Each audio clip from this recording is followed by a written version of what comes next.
The Roboutian Heresy Chapter 16, The Word-Bearers, Heralds of Unwelcome Truths. While the Imperium worships the Emperor as a god, and the legions who remained loyal remain silent in order to preserve order, the sons of Lorga remember the words of the Master of Mankind. Like most of their cousins, they do not believe in his divinity, but unlike them, they make no secret of their distaste for the ecclesiarchy and the imperial cult. The reason for this attitude takes its roots in the legion's distant past, and over the millennia, it has been the source of much conflict between the word-bearers and the rest of the Imperium. Yet the sons of Colchis remain steadfast in the face of adversity, the imperial truth remaining ever foremost in their thoughts. As they did during the Great Crusade, they fight to purge the darkness of ignorance and superstition with the flame of illumination, a spark of pure light amidst shades of grey. Their eyes, unshrouded by blind belief, have exposed more than one traitor hiding behind honeyed words, and none were more foul than the one who almost brought the Imperium down during the infamous Reign of Blood. Origins: the Wars of the False Priests. Of all the sons of the Emperor, none can be said to have embodied the ideals of the Great Crusade more than Lorga Aurelian, Primarch of the 17th Space Marine Legion. His heart beat with the melody of the imperial truth, his words were charged with its persuasion, and his blows inhabited by its power. There are few archives concerning the youth of Lorga that have survived the passing of the years. This might seem surprising, for Lorga was known for his unflinching loyalty to the Emperor, and one could be forgiven for presuming only traitor primarchs would have their history secreted. The reason for this treatment partly lies in the complex, and often conflicted, relationship between the word-bearers and the rest of the Imperium. But it also exists for the Sarche of the entire Imperium, for the world of Colchis, where Lorga was cast off, wasn't always the model of imperial loyalty and productivity that it is today. Still, the Inquisition has its own data vaults, hidden beyond the reach of even the most vengeful ecclesiarchy or fanatical Puritan. In there is recorded the days when Lorga, son of the Emperor of Mankind, came to Colchis, and what he saw and did there until his father found him. It is a tale of dedication to higher ideals, selfless heroism when confronted to the depths of human depravity, and defiance in the front of impossible odds, all in the name of what a young man believed was right. Colchis, a planet located in the Segmentum Pacificus and one of the first worlds settled by mankind during the first wave of human colonization, had not endured the horrors of old night well. As the warp storms holed over the galaxy receded with the birth of the dark god Slanesh, many traces of their passage remained upon this arid world. The atrocities that had been visited upon the people of Colchis by demonic hordes and unbound psychers left deep marks within the collective psyche, and the writings left behind by these dark times had become the basis of a faith that held the entire planet in its suffocating grasp. According to the preachers of this belief system, only by offering sacrifices to the powers dwelling in the Sea of Souls could humans be spared from their wrath, and the faithful be rewarded with power, knowledge and immortality. This religion called itself the Covenant, for its priests believed that sacrifices had to be made to appease the great powers ruling the galaxy. To us, it is obvious that the Covenant was nothing more than a cult dedicated to the dark gods of chaos, its priests traitors to mankind. But to the people of Colchis, these priests held great power, both temporal and spiritual. Legions of fanatics did their bidding, and some of them were invested of strange, otherworldly powers which they used to keep the population cowed. However, to the outside eye, there were few signs as to the true nature of the faith. There were no daemons walking the streets, and the sacrifices took place behind closed doors.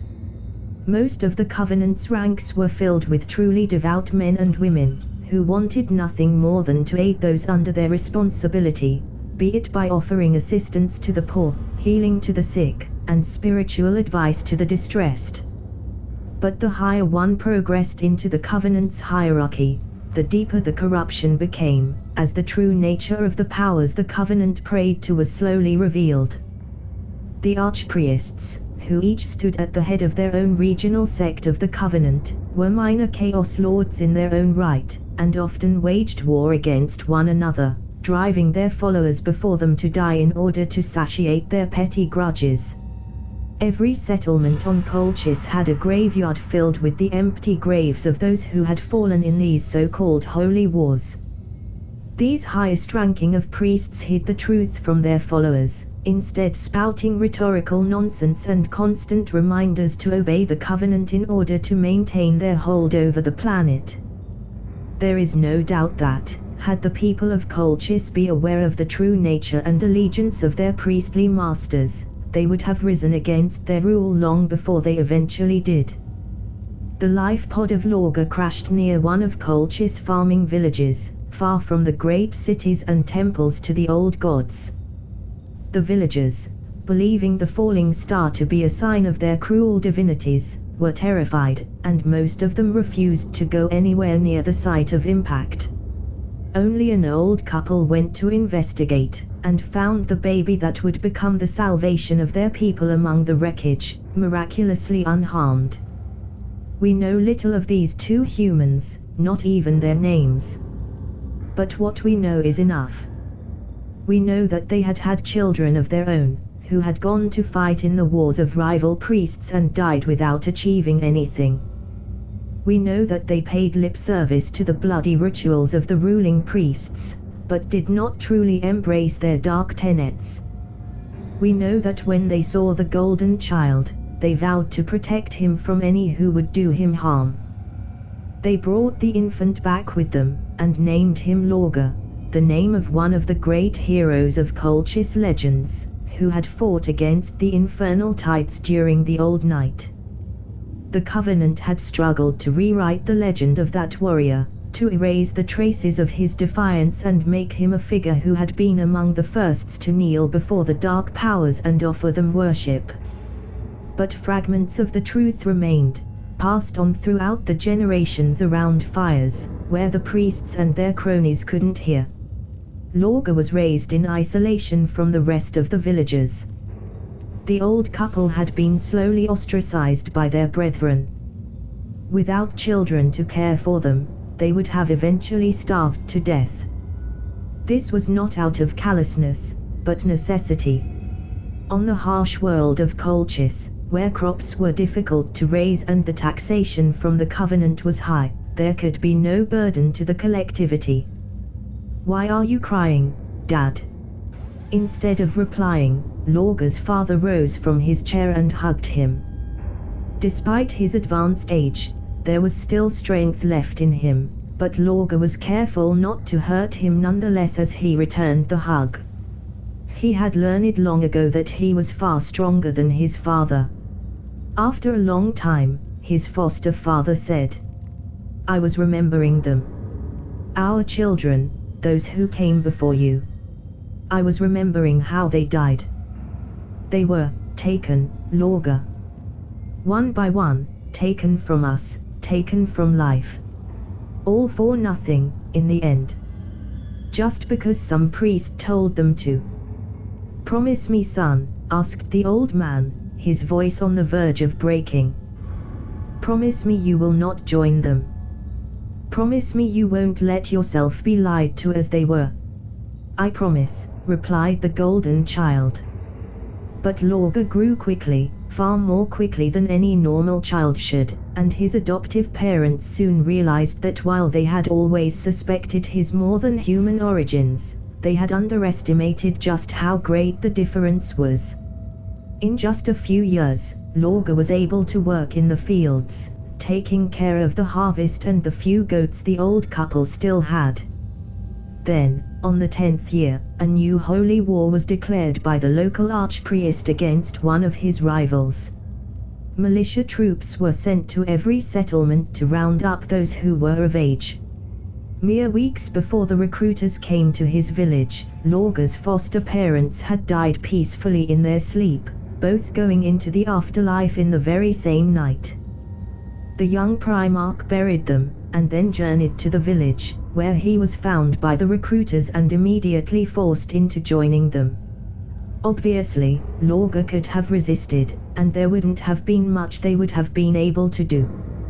But Lorga was young, did not know his true strength, and had no reason to doubt their words about the righteousness of their cause.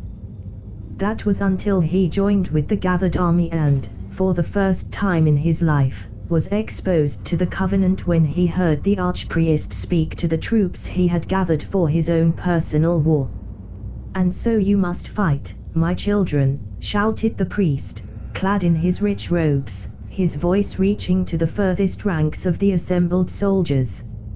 "You must fight to prove your value to the gods, so that you might be rewarded in the afterlife with eternal joy as one of the faithful." The crowd roared its unthinking approval, their blood made hot by the words, reacting to a lifetime of conditioning. Only one remained silent. A giant of a man, standing in the very center of the army, wearing a simple tunic and holding a sword that appeared comically small in his hands. That man stared at the priest, but there was no zeal in his eyes. No burning joy, no submission. Only horror and anger, battling for supremacy. The giant started to march forward, breaking the ranks. Before him, the other soldiers parted way instinctively. Soon, he arrived at the front of the army, but he did not stop. He climbed up the small hill atop of which the priest had made his speech, his legs propelling him up with the same momentum of an avalanche. Soon, the priest's guards noticed him, and they raised their spears hesitantly in the direction of this intruder. The crowd went silent as he brushed the weapons aside and kept going on, not even sparing a glance at the guardians.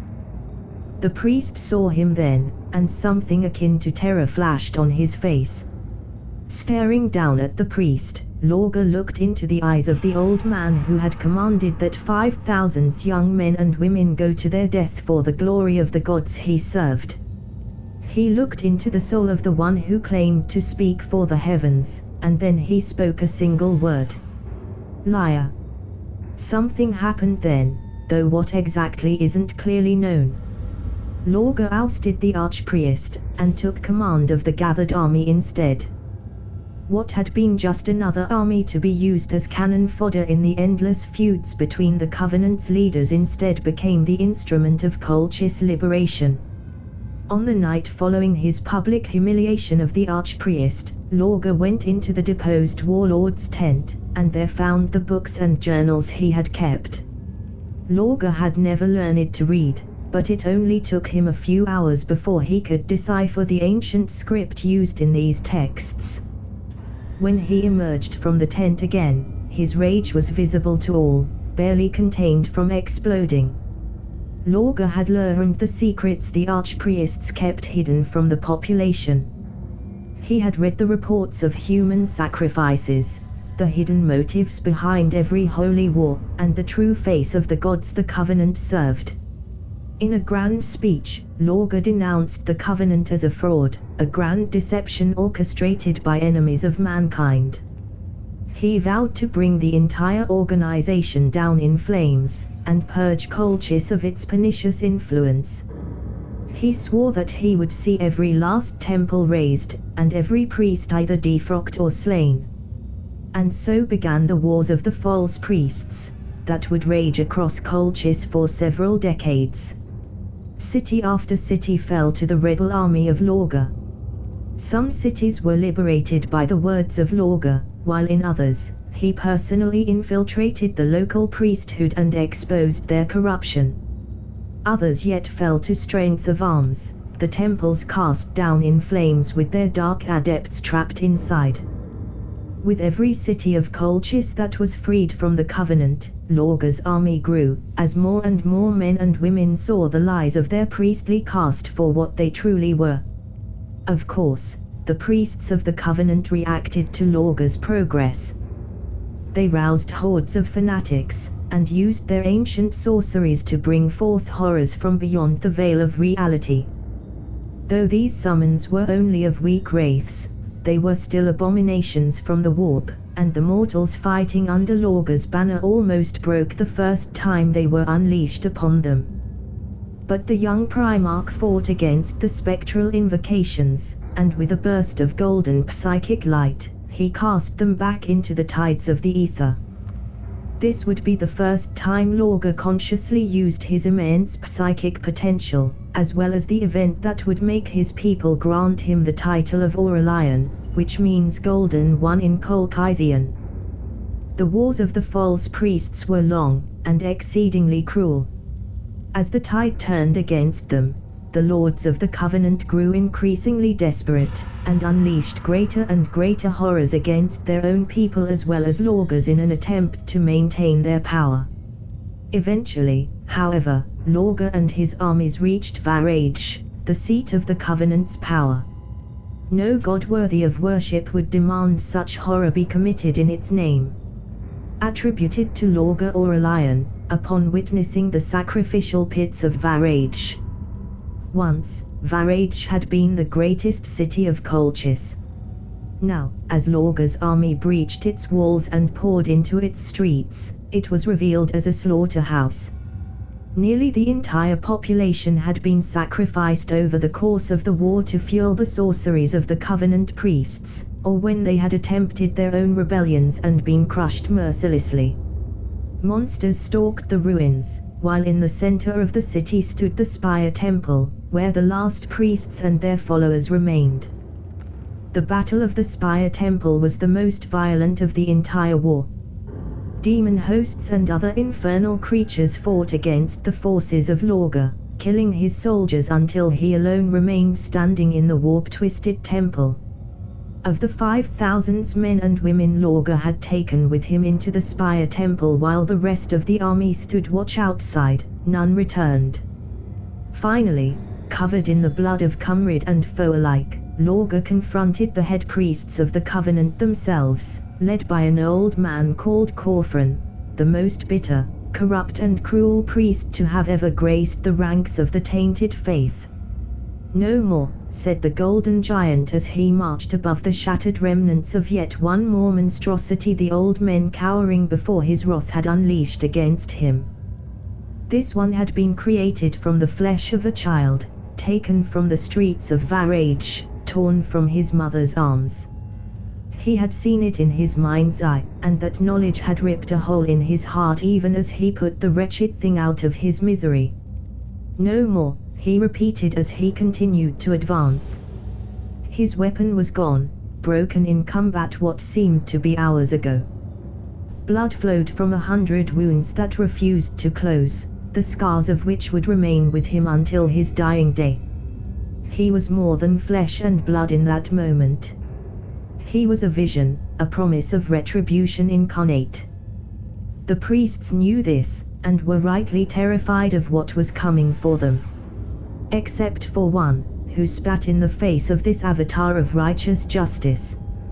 "You cannot defeat the primordial annihilator, freak.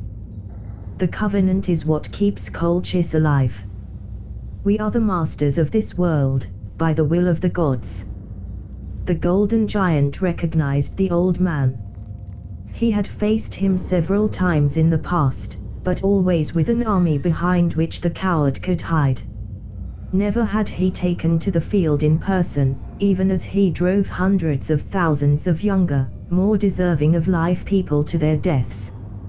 "Corfran," Lorga snarled, something like hatred tainting his voice for the first time in his life. You of all of them. I will enjoy to watch die."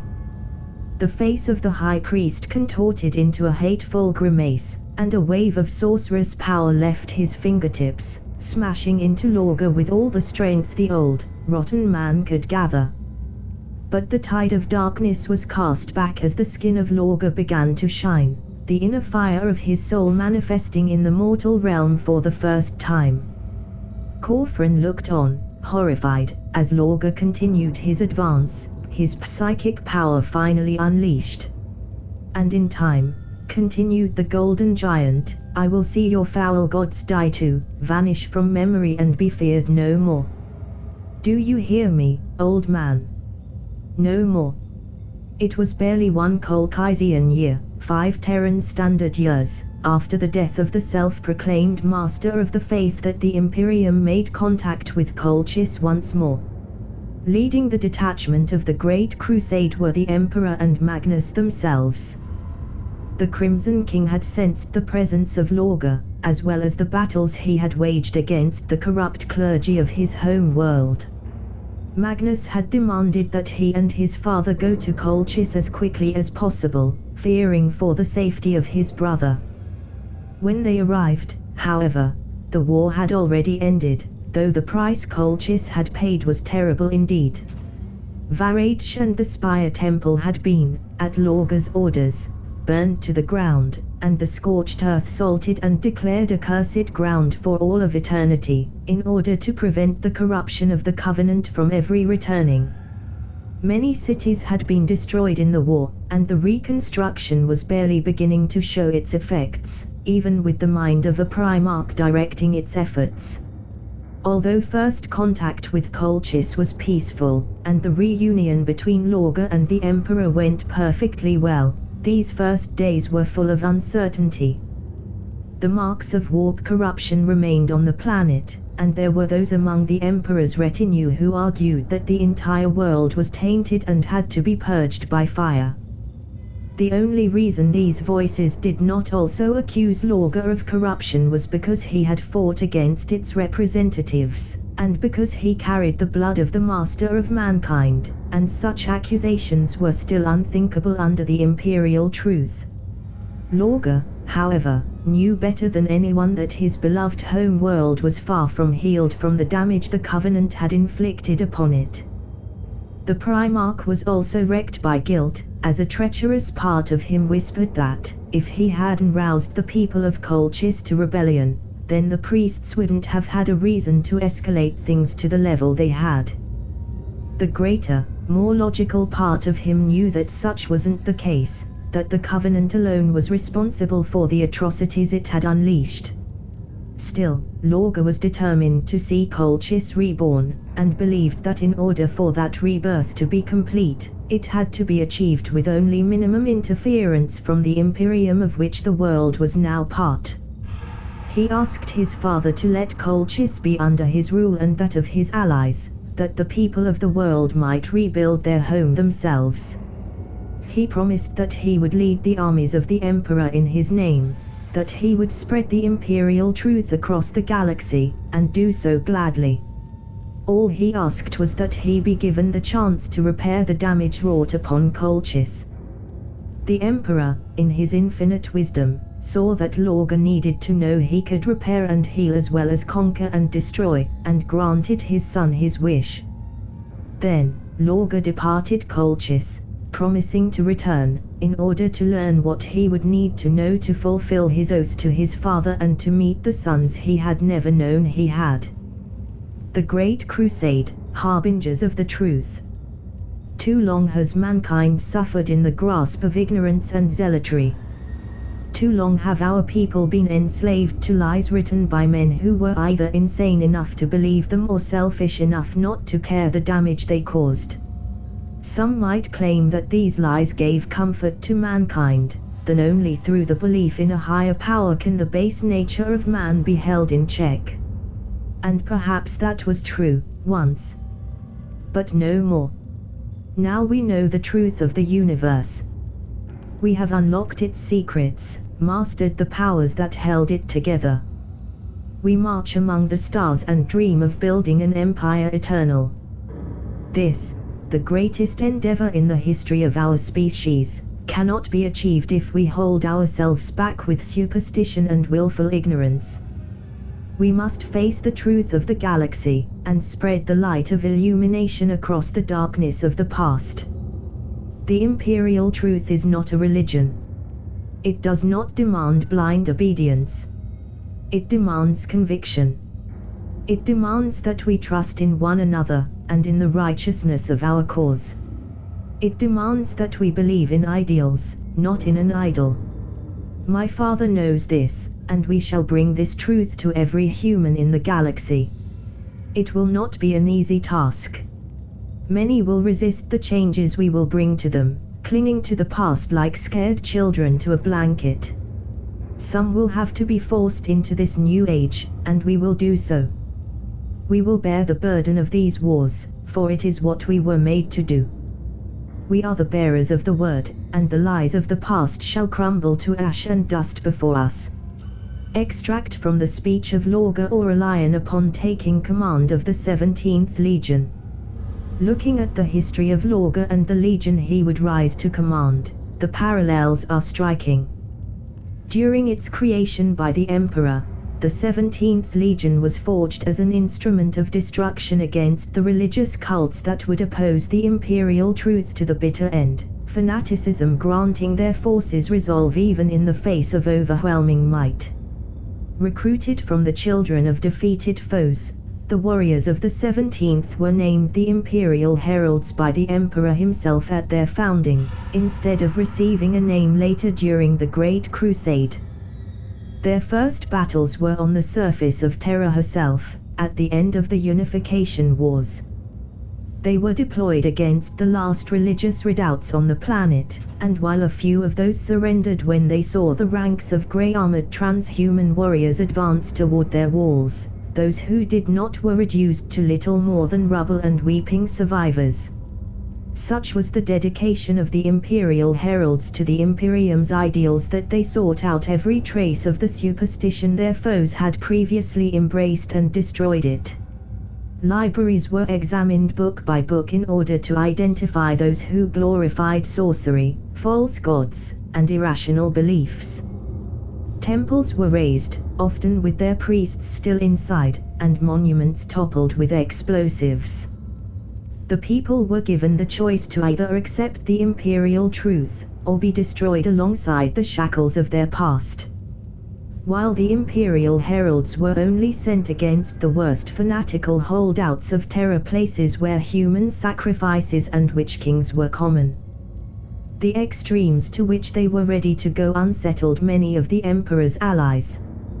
But so did most of the other newly founded Space Marine legions, and so had the Thunder Warriors before them. The Emperor, in his wisdom, knew that he couldn't unite mankind under his rule and save it from the darkness of its past without warriors such as these among his servants. And so it was that under the leadership of High Herald Halikgar, the 17th Legion took to the stars alongside the rest of the Great Crusade's forces. Several decades later, when Lorgar took command of the 17th Legion, he renamed them from the Imperial Heralds to the Word Bearers, although their colors remained unchanged, grey with silver linings.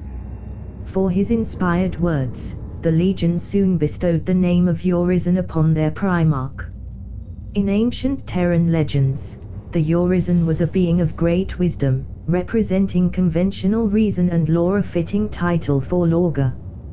Lorgar knew that without a cause worthy of fighting for, even the greatest soldier was doomed to become a rabid dog or an empty shell, but he also feared that blindly following the imperial truth would make his sons little different from the zealots they fought. So he reached out to his brother, Magnus the Red, and asked for his help in making his sons philosophers as well as warriors. Under Lorgar's leadership, the grim and dour 17th Legion became a haven of learning and illumination, whose warriors followed the imperial truth not because they had been told to do so, but because they truly understood it and what it brought to mankind. Every Primarch inherited an aspect of the Emperor. Horus inherited his drive for conquest, Magnus his psychic might, Mortarion his grim determination to do what had to be done, and Lorgar his conviction and ideals. As such, no other Primarch was as enthusiastic as Lorgar was to join the effort of the Great Crusade. His belief in the imperial truth eclipsed even that of the likes of Horus or Conrad, though both of them would come to worry about where the strength of his conviction might lead him. That conviction made Lorga one of the figureheads of the Crusade, looked up to by the human elements of the Imperium. While the fury with which he prosecuted his war made him a figure of respectful fear, the deep belief he had in the imperial truth gave him great prestige and authority in the Imperium. Many imperial regiments were willing to go fight in the expeditionary fleets under the command of a 17th Legion officer. And when worlds peacefully joined the Imperium after contact with one of their fleets, it was a rare case indeed when there wasn't a substantial army gifted to the fleet to help bring illumination to other worlds. Lorga was also one of the few Primarchs who, alongside Magnus and Mortarion, was aware of the true dangers of the warp, dangers that the Emperor had decided best mankind remain unaware. His campaign on Colchis had shown him the true horrors that dwelled within the Immatrium, though he still lacked any knowledge of the ruinous powers themselves. At first, Lorga wanted to reveal all that new to the rest of mankind, that they be better prepared to defend against it, but the Emperor commanded him to wait, for he had grand plans that would be ruined by acting too soon. Lorga chose to trust his father, but still made sure that his own chaplains were kept aware of the truth. Because he had fought against the Covenant's leaders with his own psychic powers, Lorga strived to create a powerful Librius within his own legion. He had a great deal of respect for Magnus, who helped him master his previously erratic psychic powers by teaching him the discipline of the Thousand Suns, and whose own Magus helped the first Word-Bearers librarians master their own abilities. During the Great Crusade, Lorga's reputation among his brother was divided. To some, like Horus or Magnus, he was an upstanding champion of the imperial truth. But to others, like Russ and Lionel Johnson, his relentless extermination of all things related to religion was going too far. Russ and Lorga famously had a terrible dispute when they first met, with Lorga calling the Wolf King a fool because of the amulets and trinkets his warriors bore in battle and the ridiculous beliefs of his psykers, whom Russ refused to even acknowledge as such, clinging to the Fenrisian folly that their powers were granted by their home world. Erebus, Warden of the Truth. In a legion known for its fiery temper, Erebus was one of the few cool heads capable of advising caution and prudence when they were required. Born on Colchis during the Wars of the False Priests, he was among the first selected from that world to become an Astartes. Not only did he take to the implants well, he also displayed an acute mind and a strong will, which marked him for induction in the ranks of the chaplains. Within a few decades, Erebus had risen to become the first chaplain of the 17th Legion, and one of Lorga's own advisors. So valued was his counsel that even other Primarchs, such as Horus and Patorabo, sought it out. Erebus was known to speak out even when what he had to say would not please his commander, even when he knew it would enrage him. For this, Lorga himself gave him the title of Warden of the Truth, asking his son to swear always to speak the truth and never say a single lie. Erebus took that vow with great pride, and as far as our records show, he didn't break it until the day of his death. On the primitive world of Davon, it was Erebus who led the Word-Bearers contingent. The chaplain recognized the tribal markings of the Divinite tribes, having seen them on the walls of the Covenant's temples during the Wars of the False Priests. He warned Horus of the danger they represented, and though he knew that it went against the heart of the Primarch, advised that the entire tribes be wiped out to root out the warp's corruption. Horus listened to his advice, and it was the Word-Bearers who purged the tribes and erased every trace of their culture. It is said that the Divinite campaign marked the first occasion where the now legendary trance-like state of the 17th Legion's warriors was witnessed by outsiders, and it unnerved even the brave sons of Lupercal. But the one brother with whom Lorga had the most open feud, a feud that almost erupted into outright warfare, was Roboutian Guilliman. At first glance, it seems that the two of them should have gotten along perfectly well, for they were both champions of the imperial truth, spreading illumination across the galaxy. And indeed, such was the case in their first meeting, to the point that the two of them chose to join forces for a time, and fight side by side so that their warriors could deepen their bonds of brotherhood and learn from each other. Guilliman thought that his men could learn from the word-bearer's passion, while Lorga was sure that his legion could benefit from the orderly fashion in which the Ultramarines waged war. In the beginning, this collaboration went incredibly well, and several worlds were added to the Imperium in a record time, some by force and some by diplomacy. Then the two legions came to the world of Khur, and everything began to unravel. Khur was a planet whose technological level had regressed to the point where it was all its people could do to maintain a few artificial satellites in orbit. Its population was divided in powerful city-states. These pocket kingdoms had been fighting a terrible civil war for the last 100 years, started by the rising of a new religion in some of the cities. This religion had quickly spread to over half the city-states, and eventually, they had declared holy war against all those who had not yet accepted the new faith. By the time the Imperium reached Khur, only one city, Monarchia, was holding out against the new religion. When contact was made with the local government, the dominant faction, ruled over by a circle of kings with priestly advisors from the new faith, were more than willing to join the Imperium. Guilliman was delighted, and proposed his services to negotiate peace between them and the people of Monarchia, or even evacuation to another planet if the city's denizens could not be convinced. But Lorga reacted much differently. The moment the Urizen saw the symbols on the priest's robes, the second he heard the first words of their prayers, he knew them for what they were, descendants of those members of the Covenant he had failed to destroy. Many had fled Colchis when the Imperium had come to Lorga's home world, and it appeared that some of them had found Khur before the Imperium, and seeded it with the lies of their corrupt faith. Lorga's mind flashed back to the wars of the false priests, to all the atrocities he had seen committed by the Covenant in the name of defending its power. There was only one course of action possible. While Guilliman was discussing with the leaders of the religious coalition aboard his flagship, Lorga gave the order to all of his troops to begin the attack. Drop pods rained over the cities of Khur, with only Monarchia being spared. Led by their chaplains, the word-bearers sought and destroyed every religious edifice and slew every priest, while the imperial truth was being broadcast on all channels. Lorga would take no chance this time. He had the resources to truly purge Khur from the taint, and he did not hesitate to use them.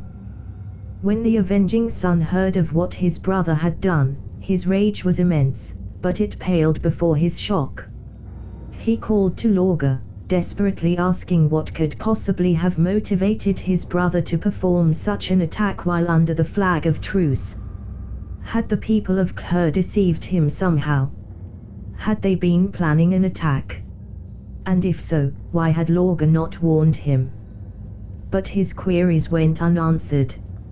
Lorga knew that he was not allowed to tell Guilliman of what he had seen on Colchis. The Emperor had forbidden it. It was hardly the first time a legion had attacked a planet seemingly unprovoked. The Salamanders were beginning to develop a dread reputation for such assaults. Though it tore his heart, Lorga believed that it was better for his brother to think him a butcher than to learn of the truth that dwelled in the warp. Without responding to any more communication from the Ultramarines, the word-bearers continued their campaign of purification. It took them only a week to be done, and by that point, Guilliman was almost ready to order his fleet to open fire if Lorga would not answer his calls. But just as he shouted this ultimatum over the Vox, the ships of the 17th Legion recovered their transports and departed the system, still not answering Guilliman's pleas for answers. There are things you are better off not knowing, brother. Last transmission from the Fidelitas Lex before leaving the Khur system, M31. Still, one cannot help but wonder how different history would have been, had Lorga broken his vow of silence and told Guilliman why he had needed to attack Khur in such a merciless manner. There are even some among the Imperium today who blame Aurelian for the eventual descent of Guilliman into treachery, arguing that if Lorga had not reacted so violently to the presence of the Covenant on Khur, then the planet could have been purged of its influence slowly and more subtly, in a way that would not have antagonized Guilliman and caused him to lose more faith in the Imperium when Lorga went on unpunished after the events, despite Guilliman's appeals for his censure. Soon after the unpleasantness of Khur, the convocation came for all available Primarchs to journey to Alinor, to celebrate the great triumph over the alien empire of the Orcs. While Lorga was as surprised as his brothers when he learned that the Emperor intended to leave the leadership of the Great Crusade and return to Terra, he was also relieved that such would be the case.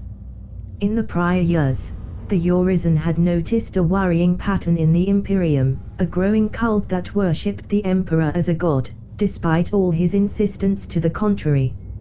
It was Lorga's hope that with Horus now in charge of the Great Crusade, the flames of this misguided devotion would fade, as it was proven that someone other than the Master of Mankind could direct the Imperium.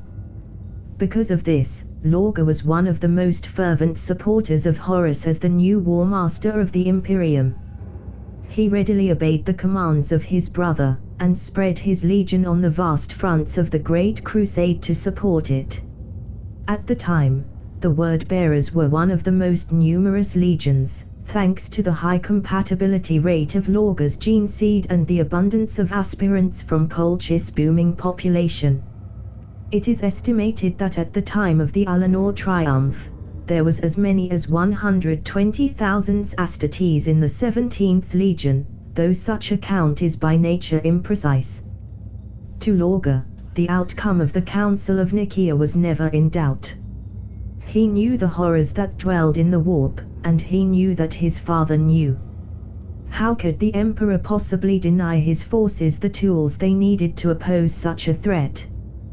The mere thought of it was laughable. Lorga didn't attend the council in person, but he did ensure that Erebus was present to speak on his behalf, and the first chaplain's fiery oratory helped persuade many of those present that the Emperor's ultimate decision was the correct one. Erebus returned to his Primarch's side with the satisfaction of a task well performed, content to have played his part in helping preserve the Imperium's future.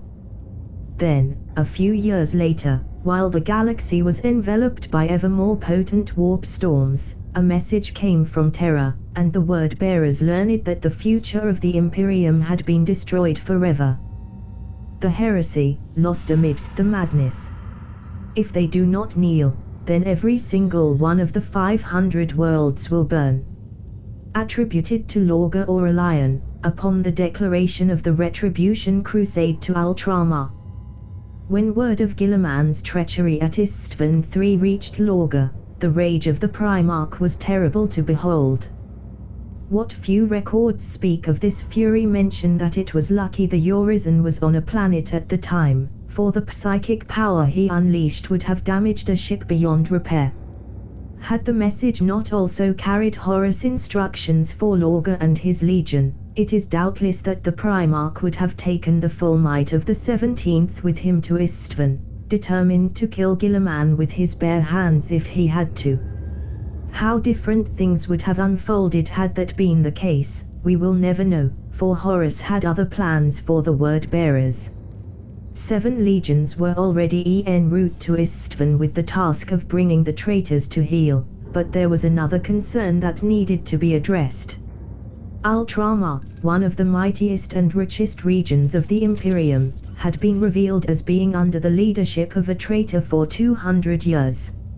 Knowing Guilliman's strategic acumen, it was very likely that the entire kingdom of Ultramar had been transformed into a fortress, one that could supply the traitors with weapons, armor, and recruits for decades. While the legions dispatched at Istvan should be enough to destroy those which had broken their oaths to the Imperium, Ultramar needed to be brought to heel. To that end, the War Master commanded Lorga to take his forces and meet with the 12th Legion, the World Eaters, led by their Primarch Angren. Together, the two of them were to ensure the continued compliance of Ultramar to Imperial rule by whatever means necessary. Horus' orders were deliberately kept vague, so that his brothers would be able to react to the situation and adapt to whatever threats they encountered, but even he couldn't predict what the two legions would face. The meeting of Lorga and Angren was agitated, but eventually the two of them agreed to journey to Calth first, where the Lord of the Red Sands believed they would find the greatest military target in the 500 worlds. It was Angren's hope that he and Lorga could convince whoever Guilliman had left in command to abandon this mad rebellion. This might seem overtly optimistic, but Angren was yet unaware of the true nature of the foe the Loyalists faced. Lorga had attempted to explain it to him, but hearing about the horror of chaos isn't enough. You have to see it for yourself to truly know why it must be fought and eradicated. Still, Lorga agreed to the plan, thinking that if they crushed the core of Guilliman's military might in the 500 worlds, the rest of the campaign would be much easier. However, both Angren and Lorga were proven wrong when, at Calth, the Ruin Storm was unleashed, trapping the two legions out of the rest of the Galactic War, but all too aware of what had transpired on the unhallowed sands of Istvan V. The Battle of Calth was terrible, and cost the lives of thousands of legionaries, but in the end, they were able to escape the thrice-damned planet, and begin their journey back to the Imperium, an odyssey that would, in time, be known as the Shadow Crusade. Lorga used his psychic powers to mentally link with every navigator, astropath and librarian in the fleet, and together they guided the fleet through the roiling seas of the Immatrium, keeping the vessels anchored to one another. Though many were still lost to the raging ruin storm, the fate of their crews best not dwelled upon. Argel Tal, the Crimson Lord. Born of Colchis, Argel Tal was selected to become a word-bearer by First Chaplain Erebus himself. His chapter, the Serrated Sun, took considerable losses during the Battle of Calth. Its entire command structure was decimated, which forced Argel Tal, as the sole surviving captain, to take command of the few hundred warriors who remained. As the battle outside the ultramarine fortress went on, with the demonic tides clashing against loyalist lines and the Primarchs still trapped inside, it fell to Argel Tal and Khan, the 8th captain of the World Eaters, to direct their legions. The two of them fought back to back against the infernal hordes until Lorga and Angren burst free from the fortress and helped beat back the hordes long enough for an evacuation to take place. By that point, however, Argel Tal had fought for so long and seen so many of his brothers die that his armor was covered in their blood, and he was completely lost to the cold rage of the Word-Bearer's gene line. Only the intervention of Lorga dragged him back to sanity and convinced him to evacuate with the rest of the legions rather than remain behind to fight the daemons until he died. To honor the sacrifice of his brothers, Argel Tal repainted his armor in red, so that their blood would never truly be washed away. This led to him receiving the title of Crimson Lord, and his deeds during the Shadow Crusade are the stuff of legends.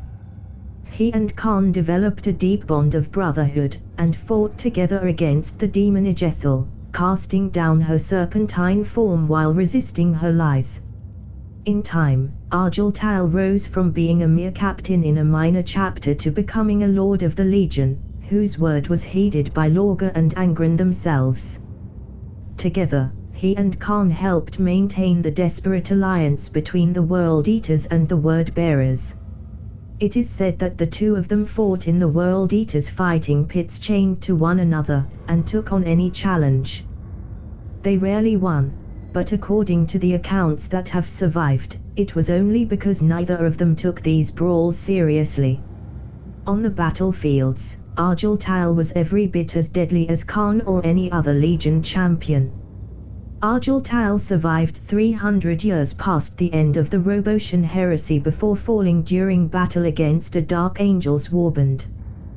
The details of his death are unclear, and there are even some accounts that he didn't die, but vanish in the same fashion of his Primarch, and might one day return. After escaping Calth, the fleet was soon drawn to the world of Armatura, the tides of the warp conspiring to push the vessels to this system. Once, the planet had been a recruiting ground for the Ultramarines, where 1 billion soldiers had been garrisoned and entire generations of legionaries had been raised. Now it was an infernal pit, ruled over by an entity Lorga was all too familiar with, Corfran, the master of the Covenant's faith, whom he had slain 200 years ago on Colchis. Somehow, the spirit of the old, cruel man had been spared dissolution in the Sea of Souls and returned to some abhorrent half-life by the ruinous powers to destroy the one who had defeated him in life. The ghost of an old man stood upon the bridge of the Emperor's Hand, staring at Erebus with a burning gaze. The first chaplain knew that face. He had seen it painted on the holy books of his youth, in a city that had been at war with Lorga's revolt against the Covenant. This was the face of Corfran, the master of the faith, supreme leader of the Covenant, who had been slain by Lorga some 200 years ago. Lorga should have been ours, said the apparition, but he denied us. The gods will never forgive him his defiance. But you, my brother, you can still be redeemed. Join us. Embrace the power of the primordial truth, and you will never need to kneel before anyone again. Images filled Erebus' mind of all that he could accomplish if he but accepted the spectre's offer. He saw himself standing before rows upon rows of kneeling figures, statues in his image raised on 1,000 worlds, billions of throats chanting his name. He saw the word-bearers reborn as agents of the primordial truth, setting worlds aflame and being covered in gifts in return for their devotion. He saw himself wielding power greater even than that of Lorga, shaping worlds with but a thought, twisting destiny to his will with a sweep of the hand. All this and more could be his. All he had to do was to order his ship to open fire on the Fidelitas Lex. The shields of the venerable vessel were down, brought low by the volleys of Armatura's planetary defenses. Just one order. Then he remembered something. Something he had seen as a child. One of his very first memories. He remembered seeing his siblings crucified by the Covenant's priests as a sacrifice to the Pantheon, to gain victory against the forces of Lorga. No, he whispered, then shouted, no. I will never be the Dark God's pawn, and this legion shall not be their slave. Erebus ordered that his ship, the Emperor's Hand, set a collision course with Armatura's surface, right in the center of the psychic entanglement that trapped the Word-Bearers and World-Eaters in this system. The ship detonated, shattering the surface of the planet and causing it to break apart in several smaller fragments, still orbiting around their diseased star to this day, each the domain of a dark mechanicum arch-heretic. With the heroic sacrifice of Erebus, Argyle rose to become Lorga's second-in-command of the 17th Legion, and the Shadow Crusade continued. The destruction of Corfran's demonic aspect broke the spell that held the combined fleet captive in Armatura, and the ships departed, though their journey did not last long until they were stopped once more, and this time, the demon lord anchoring them was much more powerful. Angron was dying. His brother was lying down before him, losing blood from a dozen's wounds, each of which would kill him given time. In the distance, the great beast that had so wounded his brother was roaring its hatred of the universe, while dozens of World-Eaters Terminatus were fighting against it, holding it in place so that it could not reach their Primarch. More of the Devourers were dying with each passing second, but they would not give up, they would not break.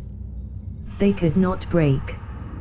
Tears flowed down Lorga's face at the sight of such courage, such devotion. He placed his hands upon his brother's torn chest, and called upon the power that had been bestowed upon him by the Emperor. Golden light poured from his hands, and the wounds of Angron began to close, the breathing of the Lord of the Red Sands becoming more regular. With his brother's life stabilized, Lorga looked at the great beast again, and knew what he must do. He opened a Vox channel, raising the Fidelitas Lex in orbit, and gave a simple order. Fire.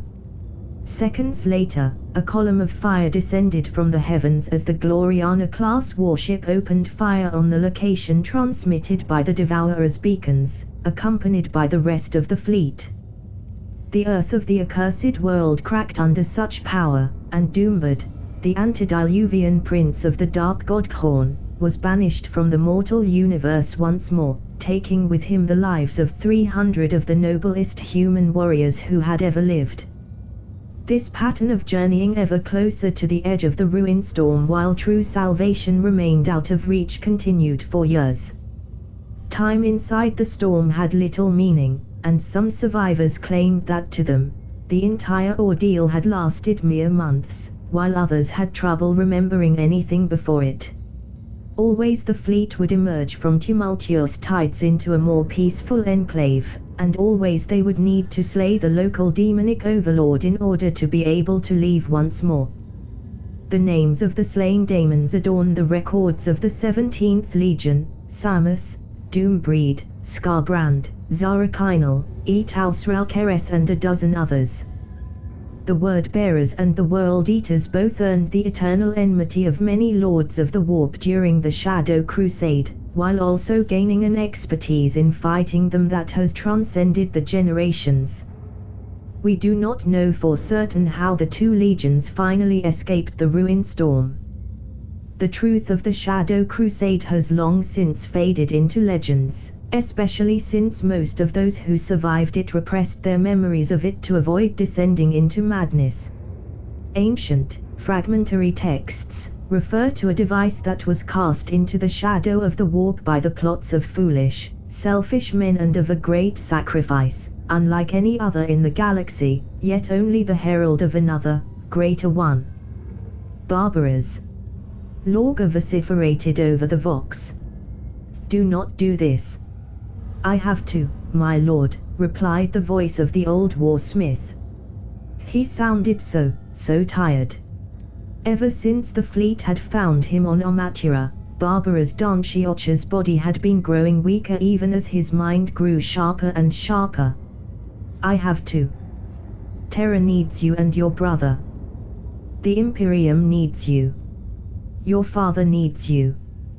There has to be another way, pleaded the Golden Primarch.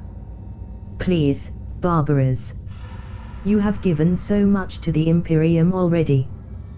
There must be another way. Maybe, but what will every second spent searching for it cost? No, my lord.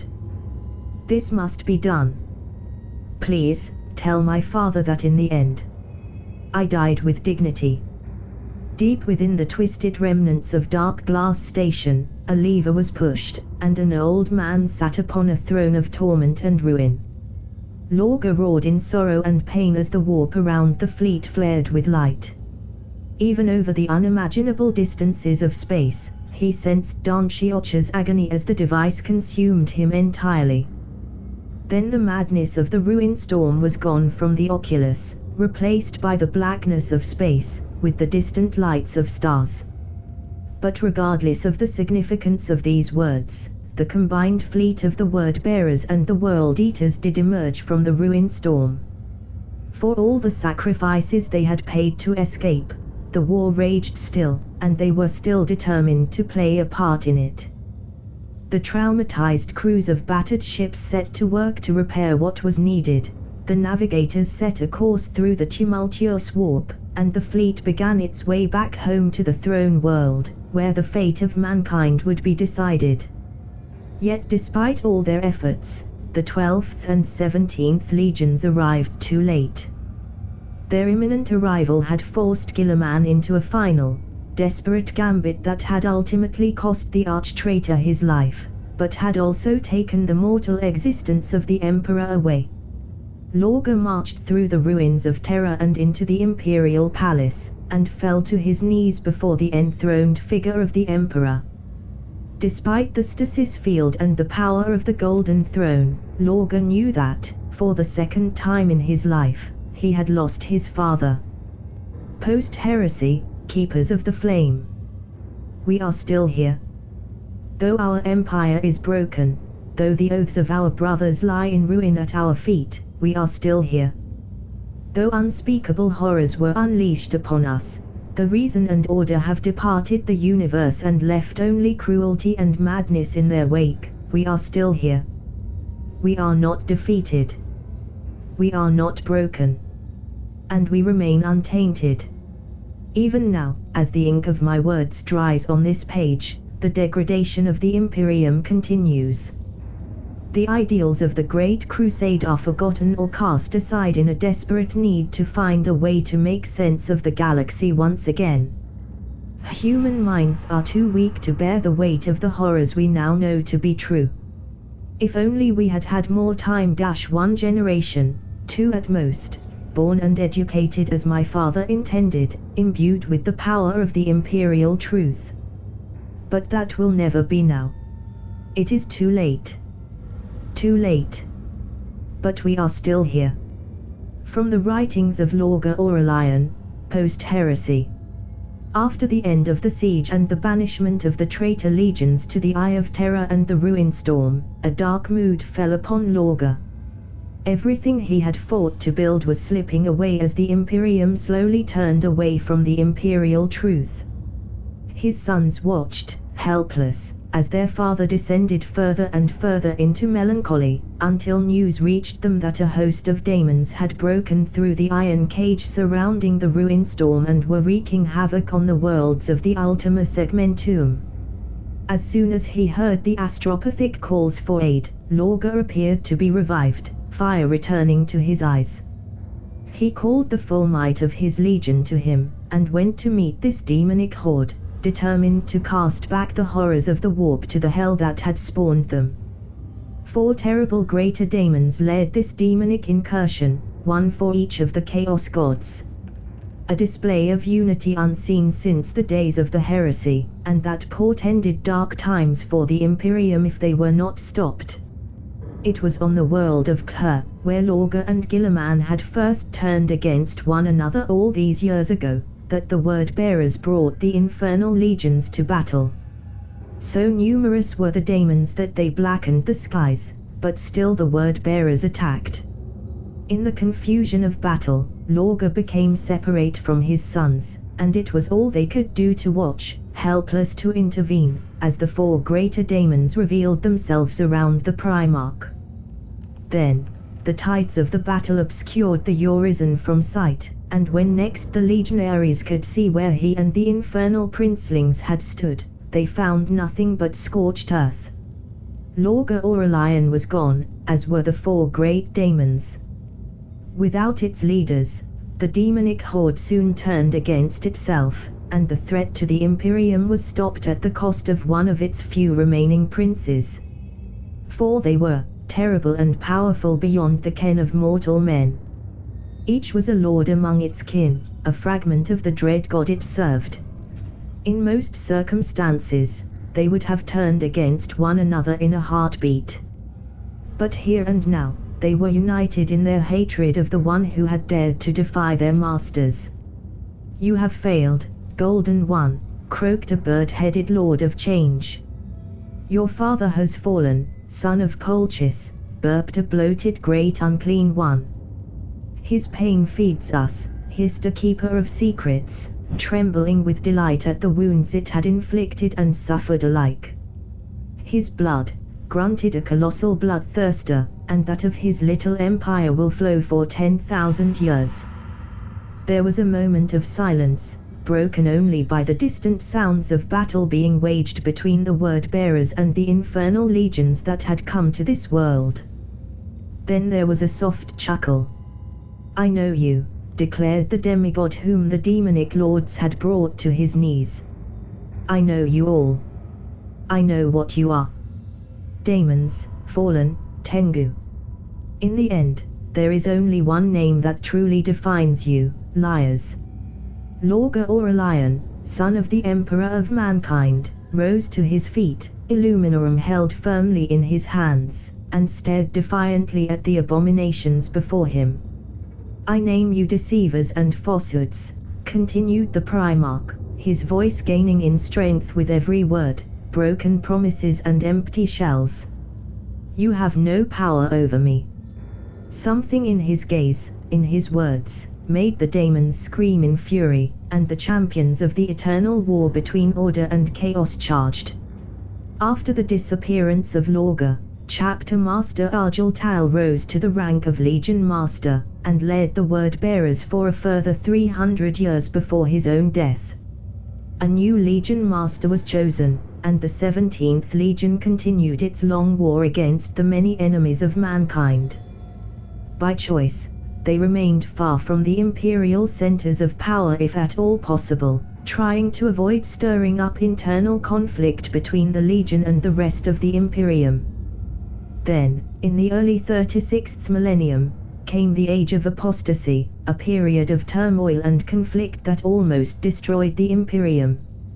Several Black Crusades erupted from the Eye of Terror and the Ruin Storm, throwing the Immaterium out of balance. The resulting warp storms engulfed entire sectors, leaving their inhabitants at the non-existent mercy of the demonic incursions that ravaged their worlds. Taking advantage of the confusion, Orc war bosses led their own war across the galaxy, while the Dark Elders left their shadowy realms in unprecedented numbers to prey upon the people of the Imperium. Even threats from the Imperium's own distant, all but forgotten past re-emerged, such as Thraralda, the leader of the infamous Wolf Brothers. The plague of unbelief his actions triggered near the galactic border took most of the 14th and 15th legions to purge. The Space Marines legions were more stretched out than ever combating these various threats, as were the Imperial Guard, the Imperial Navy, and all other military organizations of the Imperium. It was during that period that, on distant Terra, rose one of the greatest monsters of the Imperium's long and bloody history, a man whose name would become a curse for thousands of years to come, Goj Vandaya. The details of Vandaya's rise to power, his rule and subsequent downfall, are unfathomably complex. Here is the simplified version, which is also the only one historians agree upon without their debates degenerating into academic feuds that even the most seasoned inquisitors are wary of. Vandaya was the incarnation of every flaw in the Imperium. Through political intrigue, blackmail and backstabbing, he had risen to become the master of the Administratum, earning a seat among the 12 High Lords of Terra. His rule over the monolithic organization was already brutal and merciless, to the point that other High Lords began to raise concerns. Before they could act on them, however, Vandaya made his move to claim even more power for himself. At that time, the ecclesiarchy had risen to unprecedented levels of influence, taking advantage of the fear spread across the Imperium by the many threats that had arisen to the Imperium. A terrified population turned to the priests of the God Emperor for salvation, and the cardinals used them for their own political gains while the armies of the Master of Mankind fought and died against the hordes of the traitor, the alien and the heretic. Even as entire sectors set all their resources to supporting the war efforts, other regions of the Imperium were crushed by increased tithes for the construction of grand temples and extravagant palaces. Before, the threat of retribution from the word-bearers and their allies among the other legions had kept the worst excesses of the ecclesiarchy's high representatives in check. but now the sons of Lorga were too busy fighting the enemy without to concern themselves with the enemy within, and the armies of the Fraterist Templars were one of the few military forces remaining inside the Imperium's borders. Vandir played to the other High Lords' fears of the Ecclesiarchy's hubris, by waging an open campaign against its influence. Many saw him as a counterforce to the unchecked power of the Ecclesiarchy, but even them did not foresee Vandir's true plan. In 236, when the incumbent Ecclesiarchy died under mysterious circumstances, some say that Vandir convinced the Grand Master of Assassins to eliminate the man. His successor, Paulies III, was elected with Vandir's backing. A foolish and decadent man, Paulies III would not have been the worst ecclesiarch to have sit the chair, but he did not rule for long. Mere days after Paulies III's elevation, Vandir stormed the Ecclesiarchy's palace on terror with several regiments worth of imperial guards. He then denounced Paulies as a heretic, and summarily executed him by his own hand.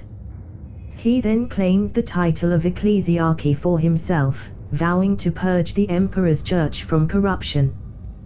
The cardinals who opposed him, fearful of his power, fled Terra in a massive fleet, but they were caught in a warp storm mere weeks after departing the Sol system and were never heard of again. Claiming that this was a sign of the emperor's favoring him, while in truth, it was either a coincidence, or a move by the dark gods to weaken the Imperium from within, Vandir secured his hold over the Ecclesiarchy, replacing the lost cardinals with his own cronies before beginning his true, bloody, terrifying work. Perhaps Vandir was truly motivated by the desire to cleanse the Imperium of the Ecclesiarchy's undue influence, but if that is so, he lost his way on the path to accomplishing that goal, and became a greater threat to the Imperium than anyone since Guilliman himself. His rule as both Master of the Administratum and Ecclesiarchy is recorded in imperial archives as the Reign of Blood, and trillions of souls were lost to his madness and atrocities. Vandir began his reign by ordering purges of the Ecclesiarchy and declaring several wars of faith, sending billions of the faithful to bolster the ranks of the Imperium's defenders on the front lines. Though these hordes were useful for little more than cannon fodder, the gesture made the imperial military commanders more ready to accept his holding of two High Lords' offices at once. It also allowed him to send many of his potential enemies to their doom as they were granted the honor of leading these crusaders. While cold-blooded and cynical, such a move was little more than a display of cunning among the High Lords. It's what happened after that granted Vandir his place in the Imperium's annals of infamy. Within months of his ascension, Vandir went truly mad. Perhaps it was due to all the power he possessed. Perhaps it was because of the pressure of his responsibilities in an Imperium that was still facing multiple crises at once.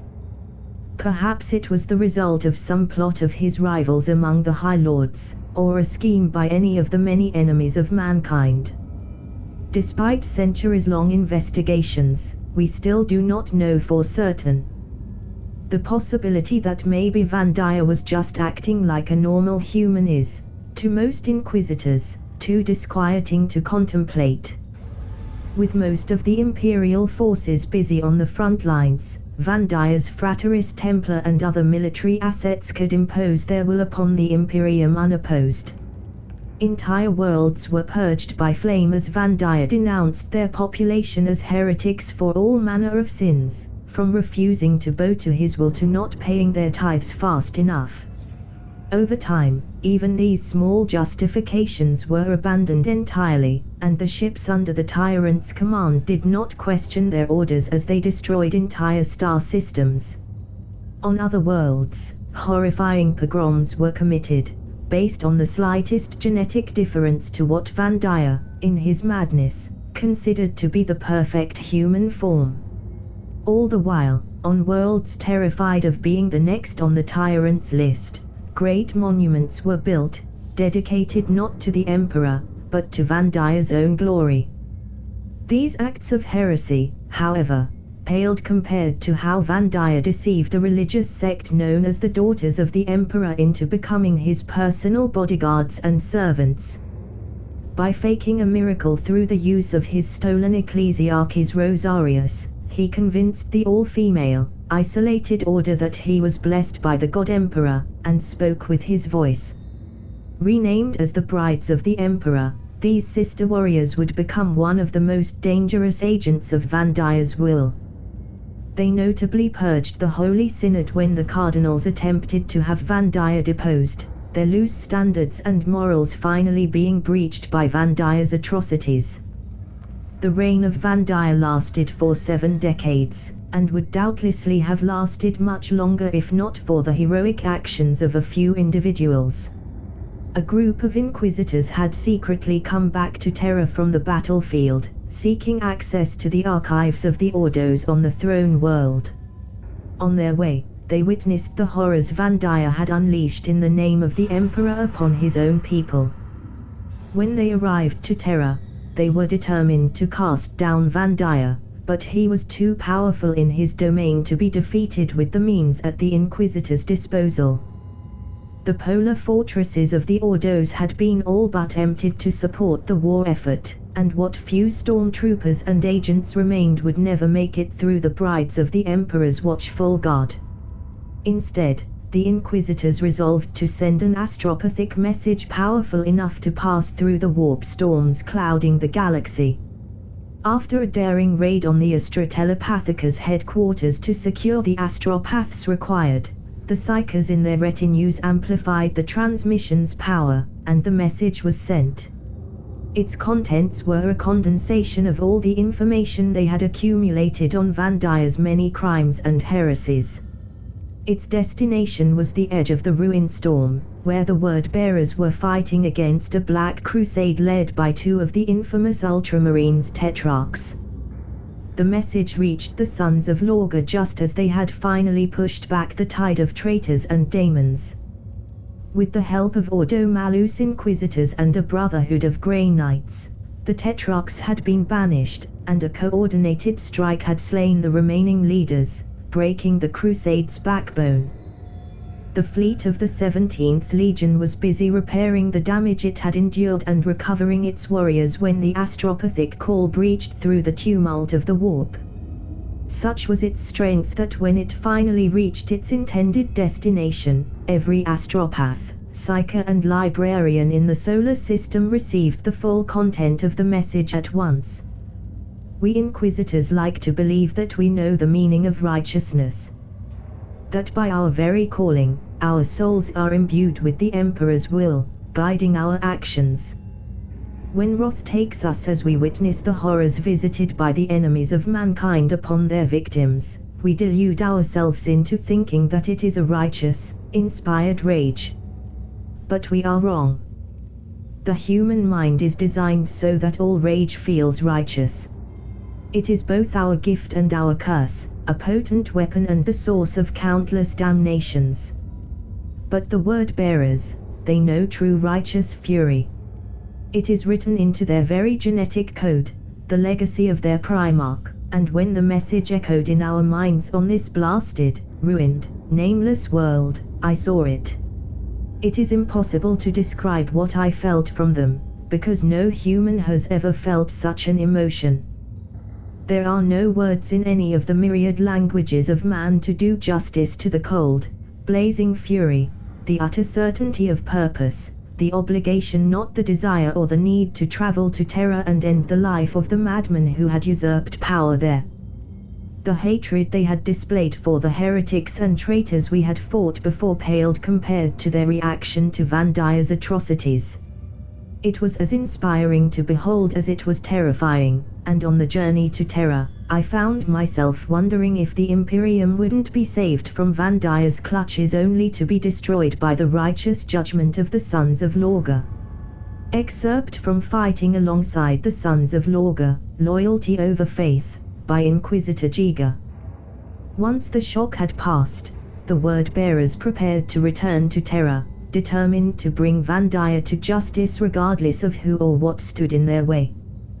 They did not attempt to hide their wrathful coming, instead sending astropathic messages before them in the warp, demanding that Van'Daya surrender his power and await the judgment of the Emperor's angels of death. Enraged, Van'Daya denounced the word-bearers as heretics, finally revealed as being no better than the traitors they had claimed to fight. In his madness, the High Lord convinced himself that the Sons of Lorga had actually always been in collusion with the forces of chaos, and plotting against the ecclesiarchy to weaken the Imperium from within. That Van'Daya himself had once opposed the power of the imperial cult was something he had long forgotten by that point. The word-bearers were opposing him, therefore, the word-bearers were heretics. Van'Daya gathered almost all the forces at his disposal in an immense fleet under the command of his most trustworthy lieutenants and sent it to meet and destroy the armada of the 17th Legion.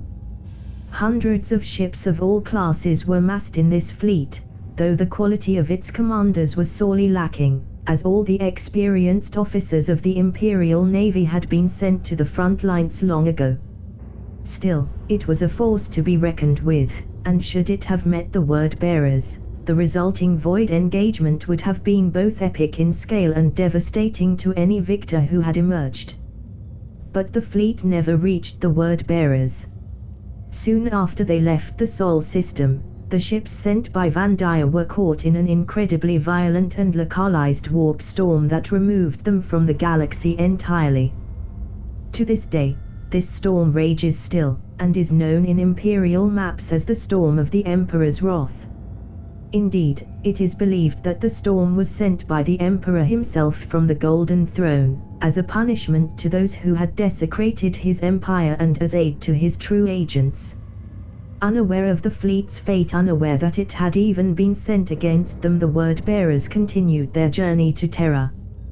But they were not the only ones to finally move against the mad tyrant. Long before the Inquisitors returned to Terra and discovered what had become of the core Imperium in their absence, another power opposing the bloody rule of Van'Daya had risen in the Segmentum Obscurus, on the world of Dimmama.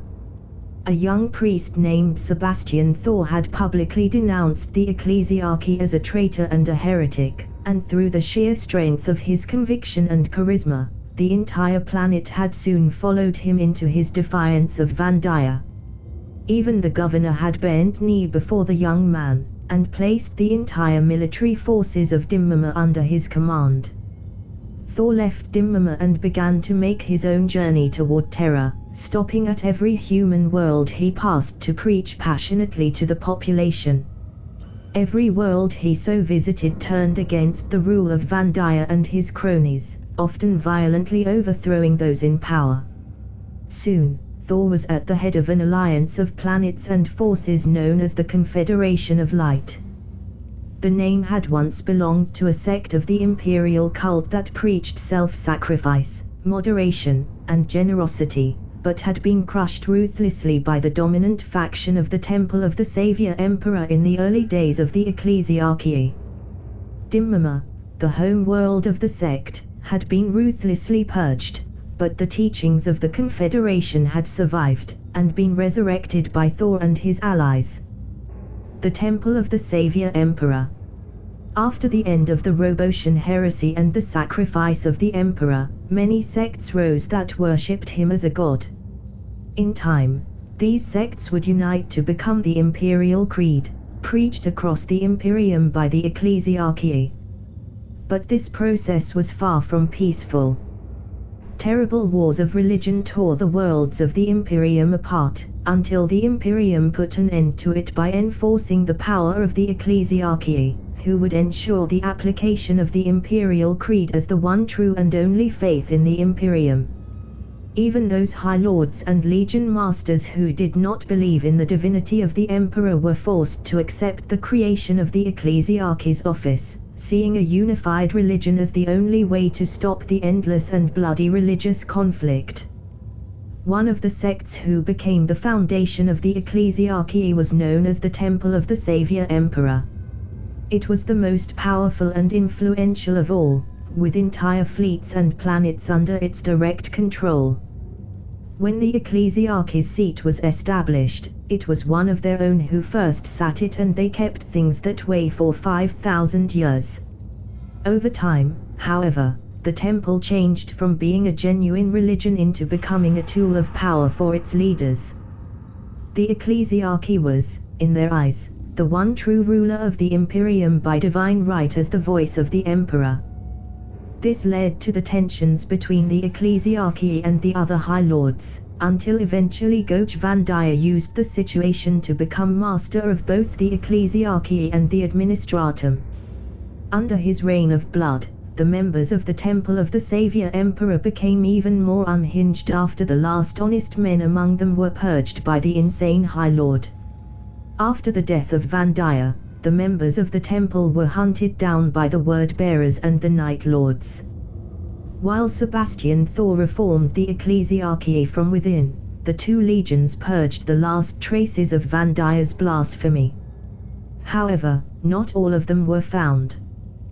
The Temple of the Savior Emperor was a powerful sect, with allies and assets in many places. Several of its leaders escaped justice, and reappeared decades later hidden among local ecclesiarchy's hierarchy under false identities. Known as the Temple Tendency, they are heretics all, who seek personal power and wealth above the well-being and spiritual purity of their followers.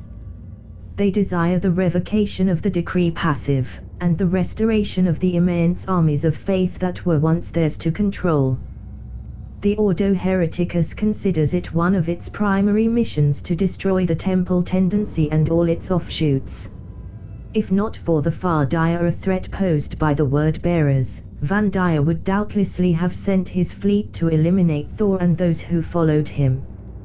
But with the fleet destroyed by the storm of the Emperor's wrath, the two forces, one made of transhuman warriors and the other of mere mortals, arrived to Terra at nearly the same time, from two opposite directions of the galactic plane.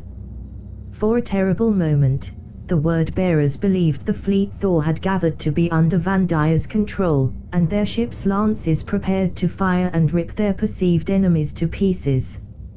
But Thor managed to contact the Legion Master in time, and explained that, like the sons of Lorga, he and his followers had come to bring down Vandaya and restore the rightful rule of the God Emperor to the Imperium. Though the Word-bearer commander chafed at being associated with any scion of the ecclesiarchy, he acknowledged Thor's loyalty.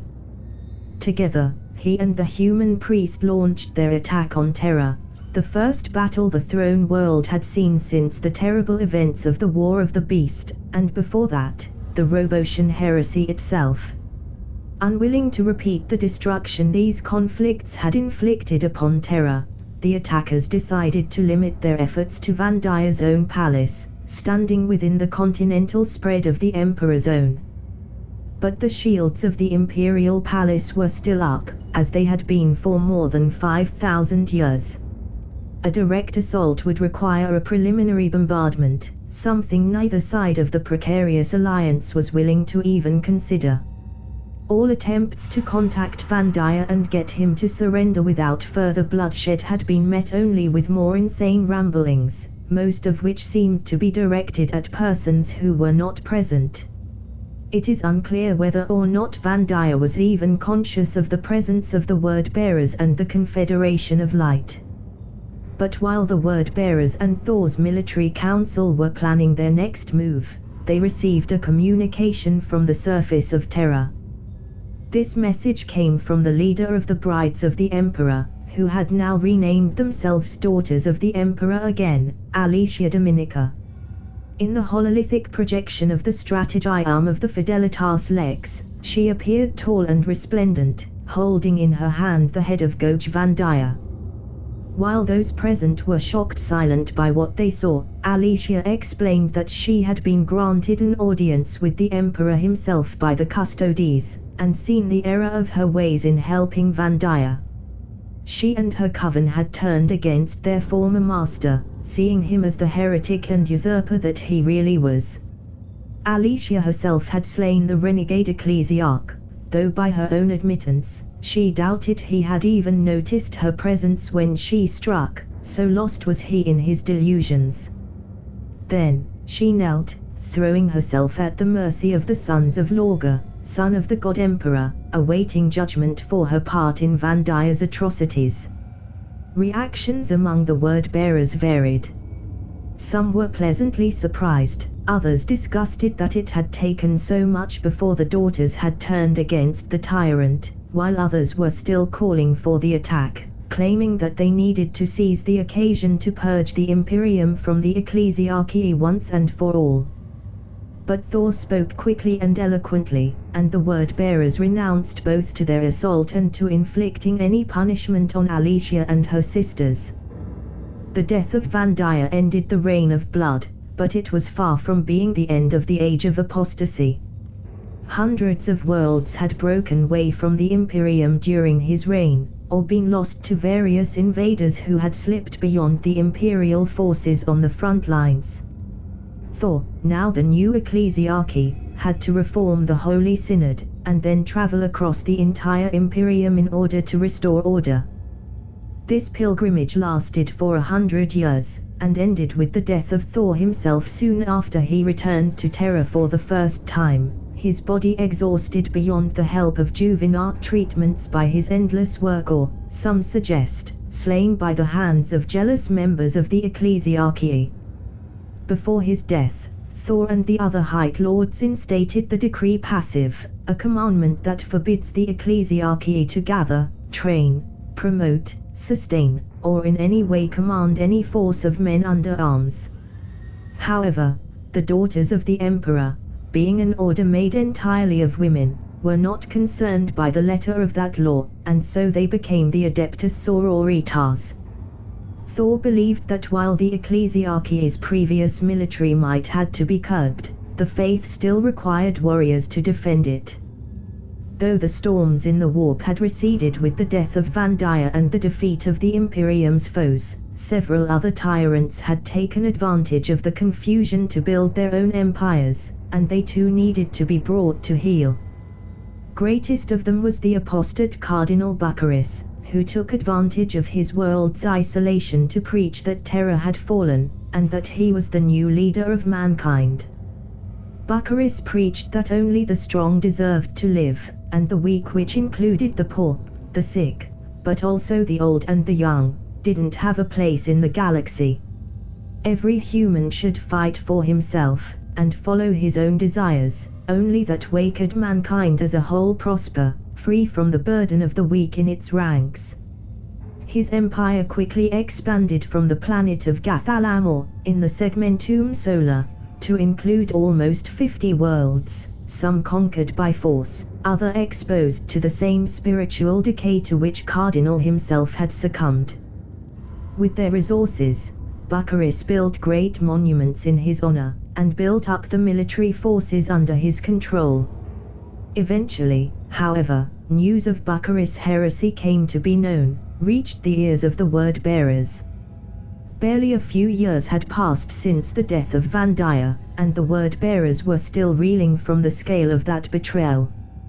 Yet they had been denied the chance to bring Vandiya to justice by the intervention of the Custodes and the turning of the daughters of the Emperor. The legion's blood still ran hot, and when they heard of Bucharest's treachery, the leaders of the 17th saw both a righteous cause and an opportunity to appease the tempers of their brothers. The still gathered might of the legion came upon Bucharest's empire like the wrath of the Emperor.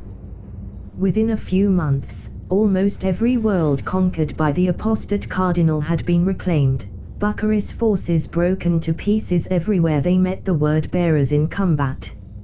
Finally, the legion came to Gathalamor itself. The planet had never been rich in the past, but the plundered wealth of Bucharest's empire had been used to make it a fortress as well as a luxurious capital. But the greedy generals of the Cardinal were no match for the tactical acumen of the legionaries, and the planet fell in a mere 5 days.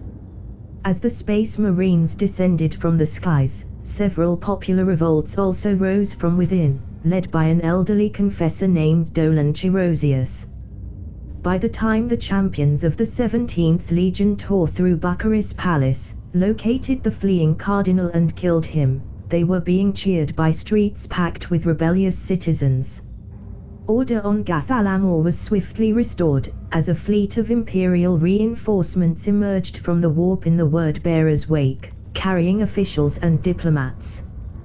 The word-bearers took advantage of the slight delay before their arrival, however, to violently purge every supporter of Bucharest they could find, regardless of their rank or possible use to the Imperium in the future. This prevented the people of Gathalamor from descending into mob justice, but also left a mark upon the word-bearers' records that they carry to this day. With the death of Bucharest and the destruction of his empire of lies, the age of apostasy finally came to an end. But the Imperium had been terribly wounded by enemies both external and internal, and the losses suffered during that dark age are yet to heal. The Wars of Vindication. Another aspect of the Age of Apostasy, the Wars of Vindication were waged within the ranks of the Ordo Assassinorum, but they also involved the 20th Legion. They erupted soon before the death of Vandaia and continued for a period of at least several years.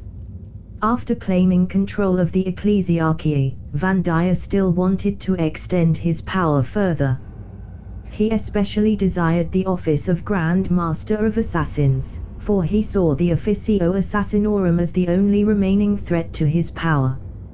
However, the incumbent Grand Master was impervious to all of Vandaia's attempts to bribe him or threaten him to his side. So, instead, Vandaia cultivated a network among the Officio, turning dozens of assassins and other agents against the Grand Master. Leader of this conspiracy was Seek Jerek, a member of the Calidus Temple. The plan was that Jerek would kill the Grand Master, then use his shape-shifting abilities to take his place and command the Officio without anyone outside the circle of conspirators being aware of the change. Vandaia died before the plan could be carried out, however. Fearful of retribution being directed at him for his part in the tyrant's reign, Jerek immediately put the plan into action.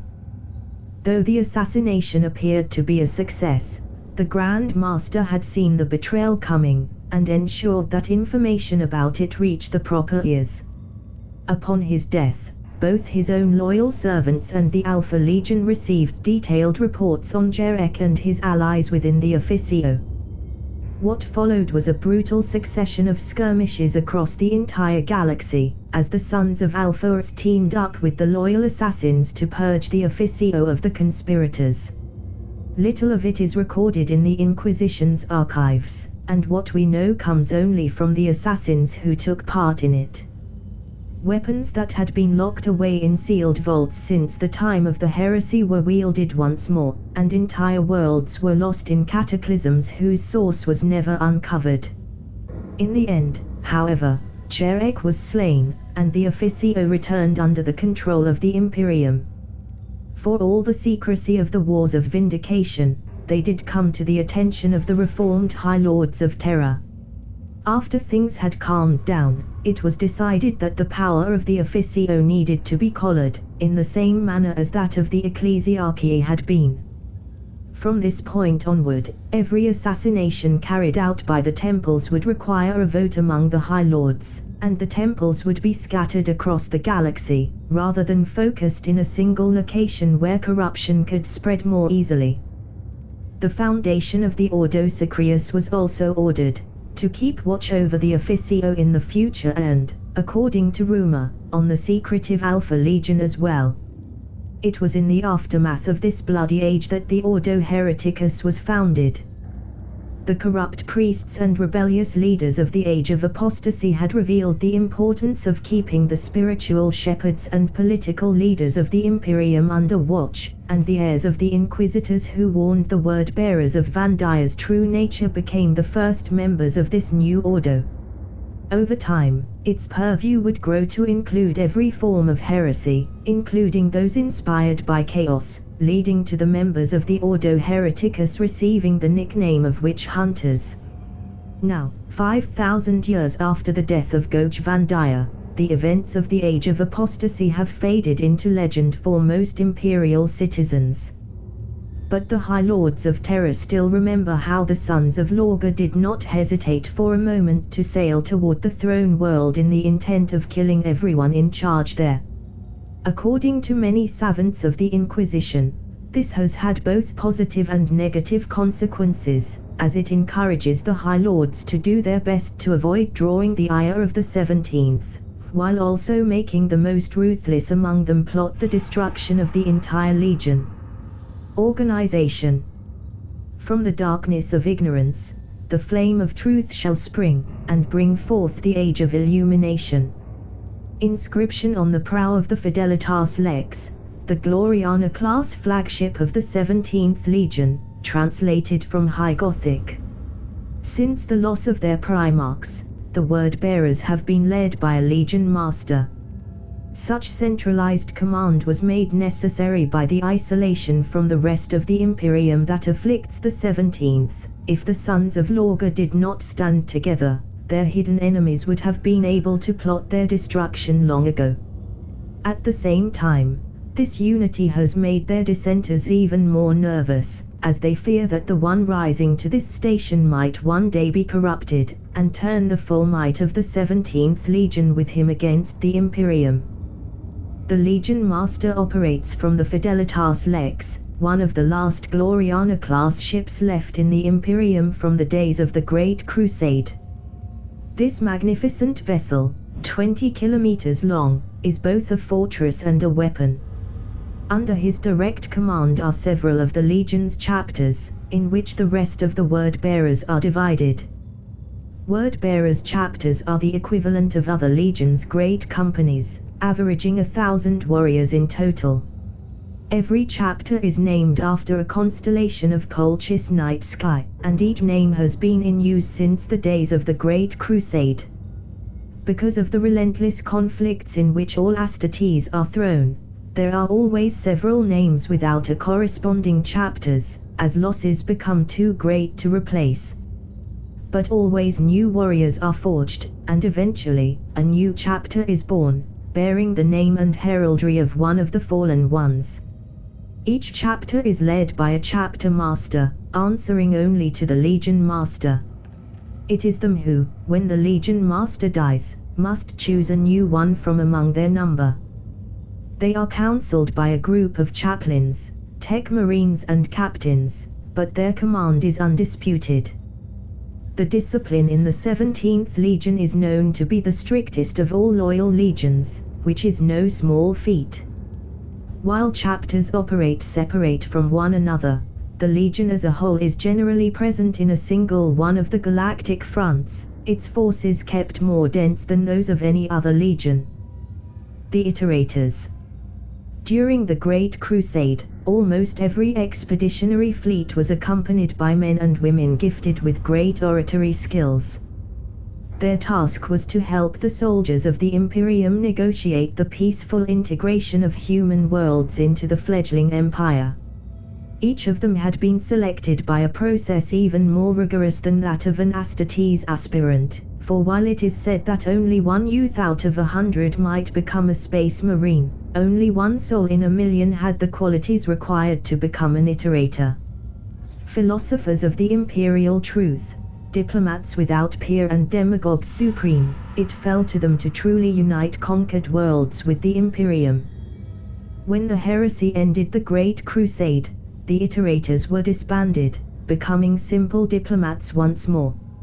Only the word-bearers maintained this office, selecting humans with the appropriate talents and having them trained in the great universities of Colchis. To this day, their forces are accompanied by these individuals, who act as intermediaries between the legionaries and the rest of the Imperium. While their primary task is to maintain the relationship between the word-bearers and the greater Imperium, they are still charged with the same duties as their forebears on the rare occasions where a human world is rediscovered after being cut off from the rest of the galaxy. Combat Doctrine. Burn their idols, lay down their tainted temples, slay their fell priests. We will not leave this world until every single Chaos worshipper is dead. Chapter Master Harhan of the Word-Bearers Legion, before the Purge of Oceania. Because of their unique beliefs, the Word-Bearers are often forced to fight without the support of the other branches of the Imperium's war machine. This has made them adepts at all styles of warfare, though it has also reinforced their main strategy of launching massive assaults against several target points at once, each thrust having the same strength behind it and capable of tilting the balance if it is successful. In the millennia since the Age of Apostasy, the Word-Bearers have worked more closely with the agents of the Ordo Hereticus than any other legion. Today, as more and more heretics and traitors reveal themselves each year in the Imperium, some motivated by greed, others by ambition and yet more by misplaced ideals, the work of that Ordo is more important than ever. The Word-Bearers know it, and are willing to dedicate most of their forces to the assistance of the Inquisitors in defeating those threats they have failed to prevent from coming to fruition. Out of all the loyal legions, the Word-Bearers are perhaps the one with the highest human body count of all, as they are regularly called upon to put down rebellions against the rule of the Emperor. When deployed against a human population corrupted by chaotic influence, the Word-Bearers are relentless in their prosecution of the conflict. It is far more frequent for them to enter the state of trance-like fury they are infamous for in these wars than in any others, but even if they retain all their faculties, they are still terrible to behold. Using their extensive knowledge of the archenemy's ways, they will strike at his weakest spots, seeking to destroy his leadership in order to ensure their foes turn against each other. But even if the enemy side descends into civil war, they do not simply step back and watch the forces of chaos destroy themselves. Instead, they push forward, ready to take losses to ensure none of the heretics take advantage of the confusion to escape. Even after military victory is achieved, the Word-Bearers will not stop until every trace of heresy has been destroyed. They know from bitter experience that if even a single heretical icon remains unfound and unbroken, it can lead to the birth of another cult, starting the whole process again and damning potentially millions of souls in the process. The Iconoclast Marines. The wars waged by all Space Marines require them to be detached from humanity, for they would not be able to withstand all that they witness and commit otherwise. Their training and the transformations of their physiology ensure that they can kill as their function dictates without suffering from the psychological effects such an existence inflicts upon any normal, sane human mind. Even the Astra Militarum, whose recruits have spent their entire lives being told that to die for the Emperor is the greatest honor, suffer from psychological damage after battle, and require the care of priests and medical officers.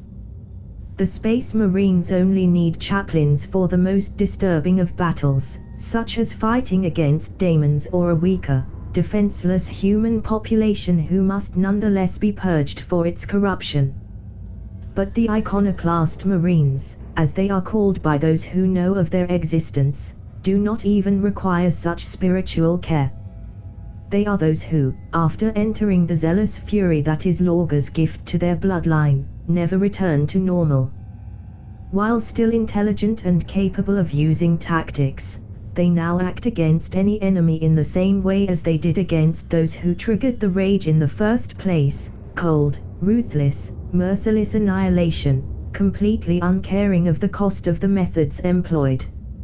No cure has ever been found to this affliction, though there are legends that Lorga was able to drag his sons back into sanity, and that Imperial Saints also have this ability, although how the Word-Bearer in question could have gotten close to one is a difficult scenario to imagine. Whenever a warrior enters this state and does not return at the end of the current campaign, he is immediately stripped of his former rank, his armor is repainted in crimson, and he becomes an Iconoclast Marine. Every chapter has a few such warriors among its ranks, usually no more than a squad or two, though circumstances can lead to that number increasing dramatically.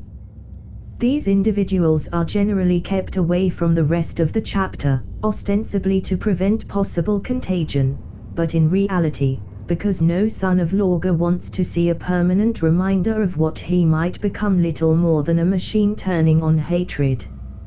Iconoclast Marines are only deployed when it is vital to ensure no enemy escapes. They care even less for their lives than normal Astartes, and can be outright callous in the pursuit of their objectives. An iconoclast Marine will think nothing, for instance, of killing 1,000 civilians in order to ensure the death of the heretical preacher hiding among them. In single combat, they are even more formidable than their brethren, but they lack the true brotherhood and synchronization other Astartes do not even notice they have. Because iconoclast Marines are entered into the Legion's archives of the dead when they succumb, they are also sent on suicide missions, to which none of them have ever objected. Homeworld. Unlike some of the other Loyalist legions, the Word-Bearers have restricted their base of operation to a single planet, Colchis, the world of their Primarch. However, they have established compacts with Forge worlds all across the galaxy, exchanging their protection for resources. They have also made alliances with powerful rogue trader bloodlines, who are more open-minded than the rest of the Imperium. A rogue trader who secures an alliance with the 17th Legion gains a powerful ally, and one who will always keep its word, but must also now contend with the wrath of the Ecclesiarchy. Still, it is a deal many houses are willing to make, and one that has profited most of them. Colchis has changed greatly since the day Lorga landed upon its surface. Millennia of careful terraformation have turned the planet into a more habitable world, though it is still hot and dry by any human standard. Great facilities are dedicated to the recycling of water, while cities are shielded from the merciless sun during Colchis' long, slow day by immense panels of reflecting glass. These panels can also be used to focus the light of Colchis' sun into burning beams, a weapon that has been used several times in the planet's history.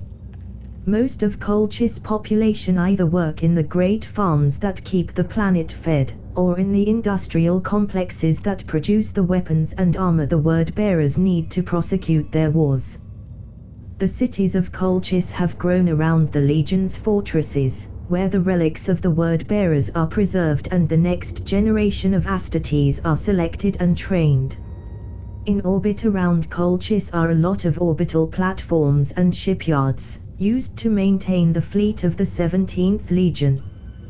Thanks to the good relationship between the Word-Bearers and the Adeptus Mechanicus, the tech priests of Mars care little for the Sons of Lorga's lack of faith in the divinity of the Emperor. These shipyards are some of the most advanced in the Imperium. It is also said that the Martian priests who work here are among the less traditional of their order, and rumors abound of new types of ship weapons and even ship designs being developed in Colchis orbit. Yet despite all these advancements, Colchis still struggles with the ghosts of its unhallowed past. The Covenant's legacy still tries to return to power on the planet, with chaos cults launching massive invasions with almost clockwork regularity. Few of those ever get past the orbital defenses of Colchis, but enough to get through that the people of Colchis never forget how to fight them, or why they must be fought in the first place. Beyond these outside attacks, there are also the homegrown cults to deal with, for despite 10,000 years of seeking and destroying them, there are still cells of the Covenant active on the planet.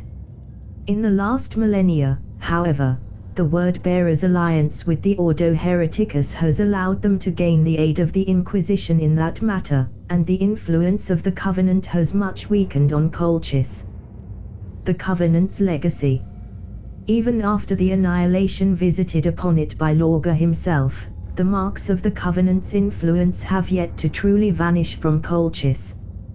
Despite the best efforts of the Primarch, not every priest was slain or made to renounce his foul gods during the Wars of the False Priests.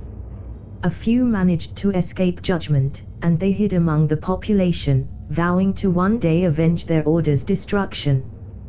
When the Imperium came to Colchis, they seized the opportunity to spread to other, less prepared worlds. These first-generation survivors took disciples of their own, and ensured that the foul lore gathered by the Covenant over the centuries did not vanish entirely. During the heresy, many of the Chaos cults Guilliman who rallied beneath Guilliman's banner had been founded by such heirs of the Covenant. Though they were little more than cannon fodder when pitted against the might of Index Astartes, they still inflicted untold damage to human worlds before the death of the arch-traitor and the scouring of the Imperium. But even the scouring wasn't enough to truly root out this evil, and in the 10,000 years since, many more cults have been traced back to the Covenant's legacy. Its members follow ancient prophecies from the days of the Old Faith on Colchis, claiming that at the times of ending, a great champion of their gods will rise and unite the entire galaxy with the primordial powers of the warp. There have been many candidates to that role in the past, but none of them have succeeded and, the Emperor willing, none ever will. It is feared by some members of the Inquisition that the remnants of the Covenant might have, in recent years, made contact with those of the Temple of the Savior Emperor, and entered into a blasphemous alliance. If this is true, then the threat each of these heretical factions pose to the Imperium could increase exponentially as the fell knowledge of the Covenant combines with the resources available to the tendency. According to Inquisitor Gregor Eisenhorn, such a compact was behind the heretical effort to contact the chaos-corrupted Xenos known as the Sarathi and recover the Necrotage, an infernal grimoire from mankind's ancient history. Beliefs. They call us faithless, because we refuse to believe in the lie that they use to maintain their control over the Emperor's dominion. But they do not even understand the true meaning of faith. To truly have faith in something, you must know it. Understand it. Not just blindly believe it true because someone else told you so. All it takes for that is willful ignorance, and that is not faith, it is oppression, masquerading as faith. The stifling of human passion under the weight of dogma. The ecclesiarchy breeds fanatics, not faithful, and the God they claim to revere is a twisted parody of the beliefs for which the Emperor fought. We of the 17th have faith. Faith in one another, faith in the ideals of the Great Crusade, faith in the vision of the Emperor for mankind. Faith in the teachings of our Primarch, now lost to us amidst the tides of war. Faith that humanity is worth fighting for, worthy of ruling the galaxy, worthy of simply continuing to exist in a universe that has turned to nightmare after Guilliman's betrayal. For we know that, no matter the machinations of chaos and the petty ambitions of mortal men, there is one thing our species will never lose: hope. From the writings of Argel Tal, Legion Master of the 17th Legion, Post-Heresy. The word-bearers do not believe in the divinity of the Emperor, like most of the loyal legions. But they are the only one to actively oppose the worship of the Master of Mankind, as prescribed by the Imperial Creed. To them, the ecclesiarchy is a mockery of the ideals of the Great Crusade and of the Emperor himself. The word-bearers believe in the rightful rule of the Emperor, and do believe that he lives still, and watches over mankind in spirit, his immense psychic power directing the light of the Astronomicon and preventing the downfall of the entire species into the ravenous claws of chaos. But they refuse to call him a god, and do not offer prayers to him. Instead, they dedicate themselves to his ideals by their actions on the field of battle. In their eyes, fighting the enemies of mankind is the one and only service he demands of them, the purpose for which they have been forged. The Sons of Lorga also remember what happened on their home world 10,000 years ago, when the cruel rule of the Covenant all but bled the planet dry. To them, religion is a tool that can be all too easily hijacked by the dark gods, and which, even in its most inoffensive aspects, blinds mankind to the truth of the universe and shackles their potential. The events of the age of apostasy have only reinforced that belief. On the rare occasions when the word-bearers have fought alongside the Adeptus Sororitas, it has taken all the diplomatic skill of their iterators to prevent the eruption of outright conflict. Over the centuries, several inquisitors belonging to the most extreme Puritans philosophies have decried the word-bearers as heretics. Most often, these members of the Ordos come from the ecclesiarchy, and were selected as acolytes by an already Puritan inquisitor. But the allies of the word-bearers among the more reasonable members of the Holy Ordos, and, since its founding, most members of the Ordo Hereticus, have always ensured that such denunciations are never followed by any true action. From a purely theoretical point of view, the word-bearers are, in the ecclesiarchy's eyes, heretics, for they do not believe in the divinity of the Emperor. But so are most loyal Space Marines, and the imperial cult has long since come up with excuses and special exceptions for the angels of death where the master of mankind is concerned. One of the most commonly used is that Astartes are closer to him through the blood that courses through their veins, and therefore, unlike mere mortals, cannot understand the true greatness of his power and benevolence. Though they have no love for prophecies of any kind, the word-bearers do also believe that their Primarch still lives. Theories abound as to his current fate, with the most prominent among the sons of Lorga being that he was drawn into the Sea of Souls alongside the 4 greater daemons he fought on Kur, and is still fighting against chaos in its own domain. There is even a theory that, if the hold of chaos over the galaxy is weakened enough, its power in the warp will also diminish and allow Lorga to escape and return to the material plane. Of course, even if that were true, the power of chaos has only been rising in the last millennia, despite the many setbacks heroic defenders of the Imperium have inflicted upon it. Still, the word-bearers cling to this hope, and dream of the day their Primarch returns to lead them once more. The Heralds. All legions use chaplains to maintain morale and watch over their legionaries' mental well-being. But in the ranks of the word-bearers, those who carry the Crozius have another role.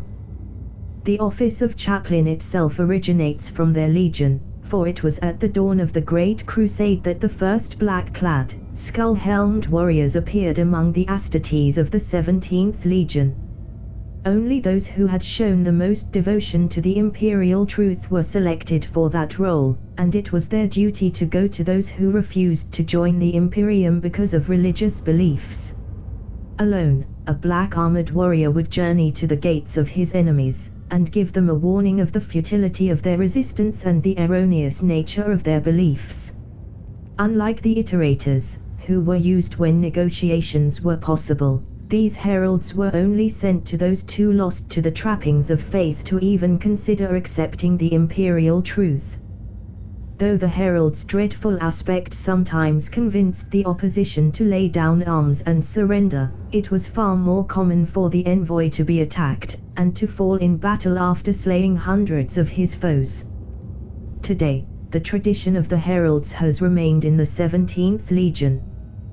When facing an enemy whose very existence doesn't invite destruction, such as the population of a recently rediscovered human world, an imperial planet rebelling against incompetent leadership, or even, in some occasions, the elder chaplain will go, alone, and give them a chance to surrender. It is rare for these offers to be taken, but the death of the herald always makes the rest of the legion fights harder, and in the rare cases where he succeeds, losses of legionaries are prevented. Recruitment and Geneseed. The Geneseed of Lorga is marked by a single genetic flaw. Those who bear it are afflicted with an unbalance in the complex hormones that direct their emotions, leading to excesses of zeal and passion that, to them, seem perfectly normal, but are utterly terrifying to outsiders. What triggers these bursts of righteous fury can vary from one individual to the next, though it is known that the Rain of Blood triggered a legion-wide case. When in that state, the word-bearers care nothing for whom they might offend or how their actions might appear to the eyes of anyone else. All that matters to them is the enemy and the death they must inflict upon them. That is not to say that they lose their calm and become berserkers, quite the opposite, and their cold, ruthless practicality is far more frightening than any outburst of rage. Almost every word-bearer was born on Colchis. While being the recruiting ground for a legion is generally seen as a mark of honor, governors are nervous about allowing the sons of Lorga to take the children of their worlds. They fear the wrath of the ecclesiarchy, mostly materialized through mysterious, unexplained increases in tithes for the planets who let the 17th Legion recruit on their soil. Still, there are times when the word-bearers will find a promising youth while operating on an imperial world, and take him under their protection, pending testing by the apothecaries for genetic compatibility. Fortunately, it is quite easy to find matches for Lorga's gene seed, though the population of Colchis sometimes requires new blood to compensate for the tithe it pays to the Legion. Refugees from worlds destroyed by war are regularly brought to the arid world, and although life on Colchis is far from easy, the protection of the word-bearers is a great comfort to these poor souls. Warcry. The word-bearers do not wage war in silence. Their conviction demands to be expressed, and they shout their war cries over the battlefields with the full strength of their 3 lungs, in a wall of sound that is known to have, on occasion, broken the ranks of lesser foes. Typical battle cries include "We bring the word of Lorga," and "Ave Imperator," but many more exist, adapted by the chaplains prior to the battle to the current foe. When they enter their zealous rage, however, the only battle cries shouted by the sons of Lorga are promises of retribution to their foes, swift and merciless.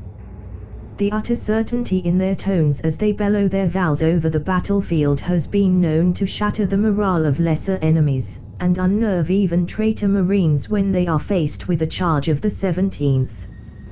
The flame struggles against the darkness. Everywhere, shadows gather, growing ever stronger. They press against the flame, hungering for its extinction. They want to snuff it out, to at long last return their realm to the darkness. But the flame still fights back. Despair, arrogance, bloodlust, perversion, all sins feed the power of the darkness and weaken the strength of the light. War eternal presses on, threatening to end hope itself, promising only endless torment or merciful oblivion. Even that promise is a lie, for the dread lords of this infernal realm have no pity in them, only cruelty. And yet, the flame still shines. Because it remembers. Because it knows.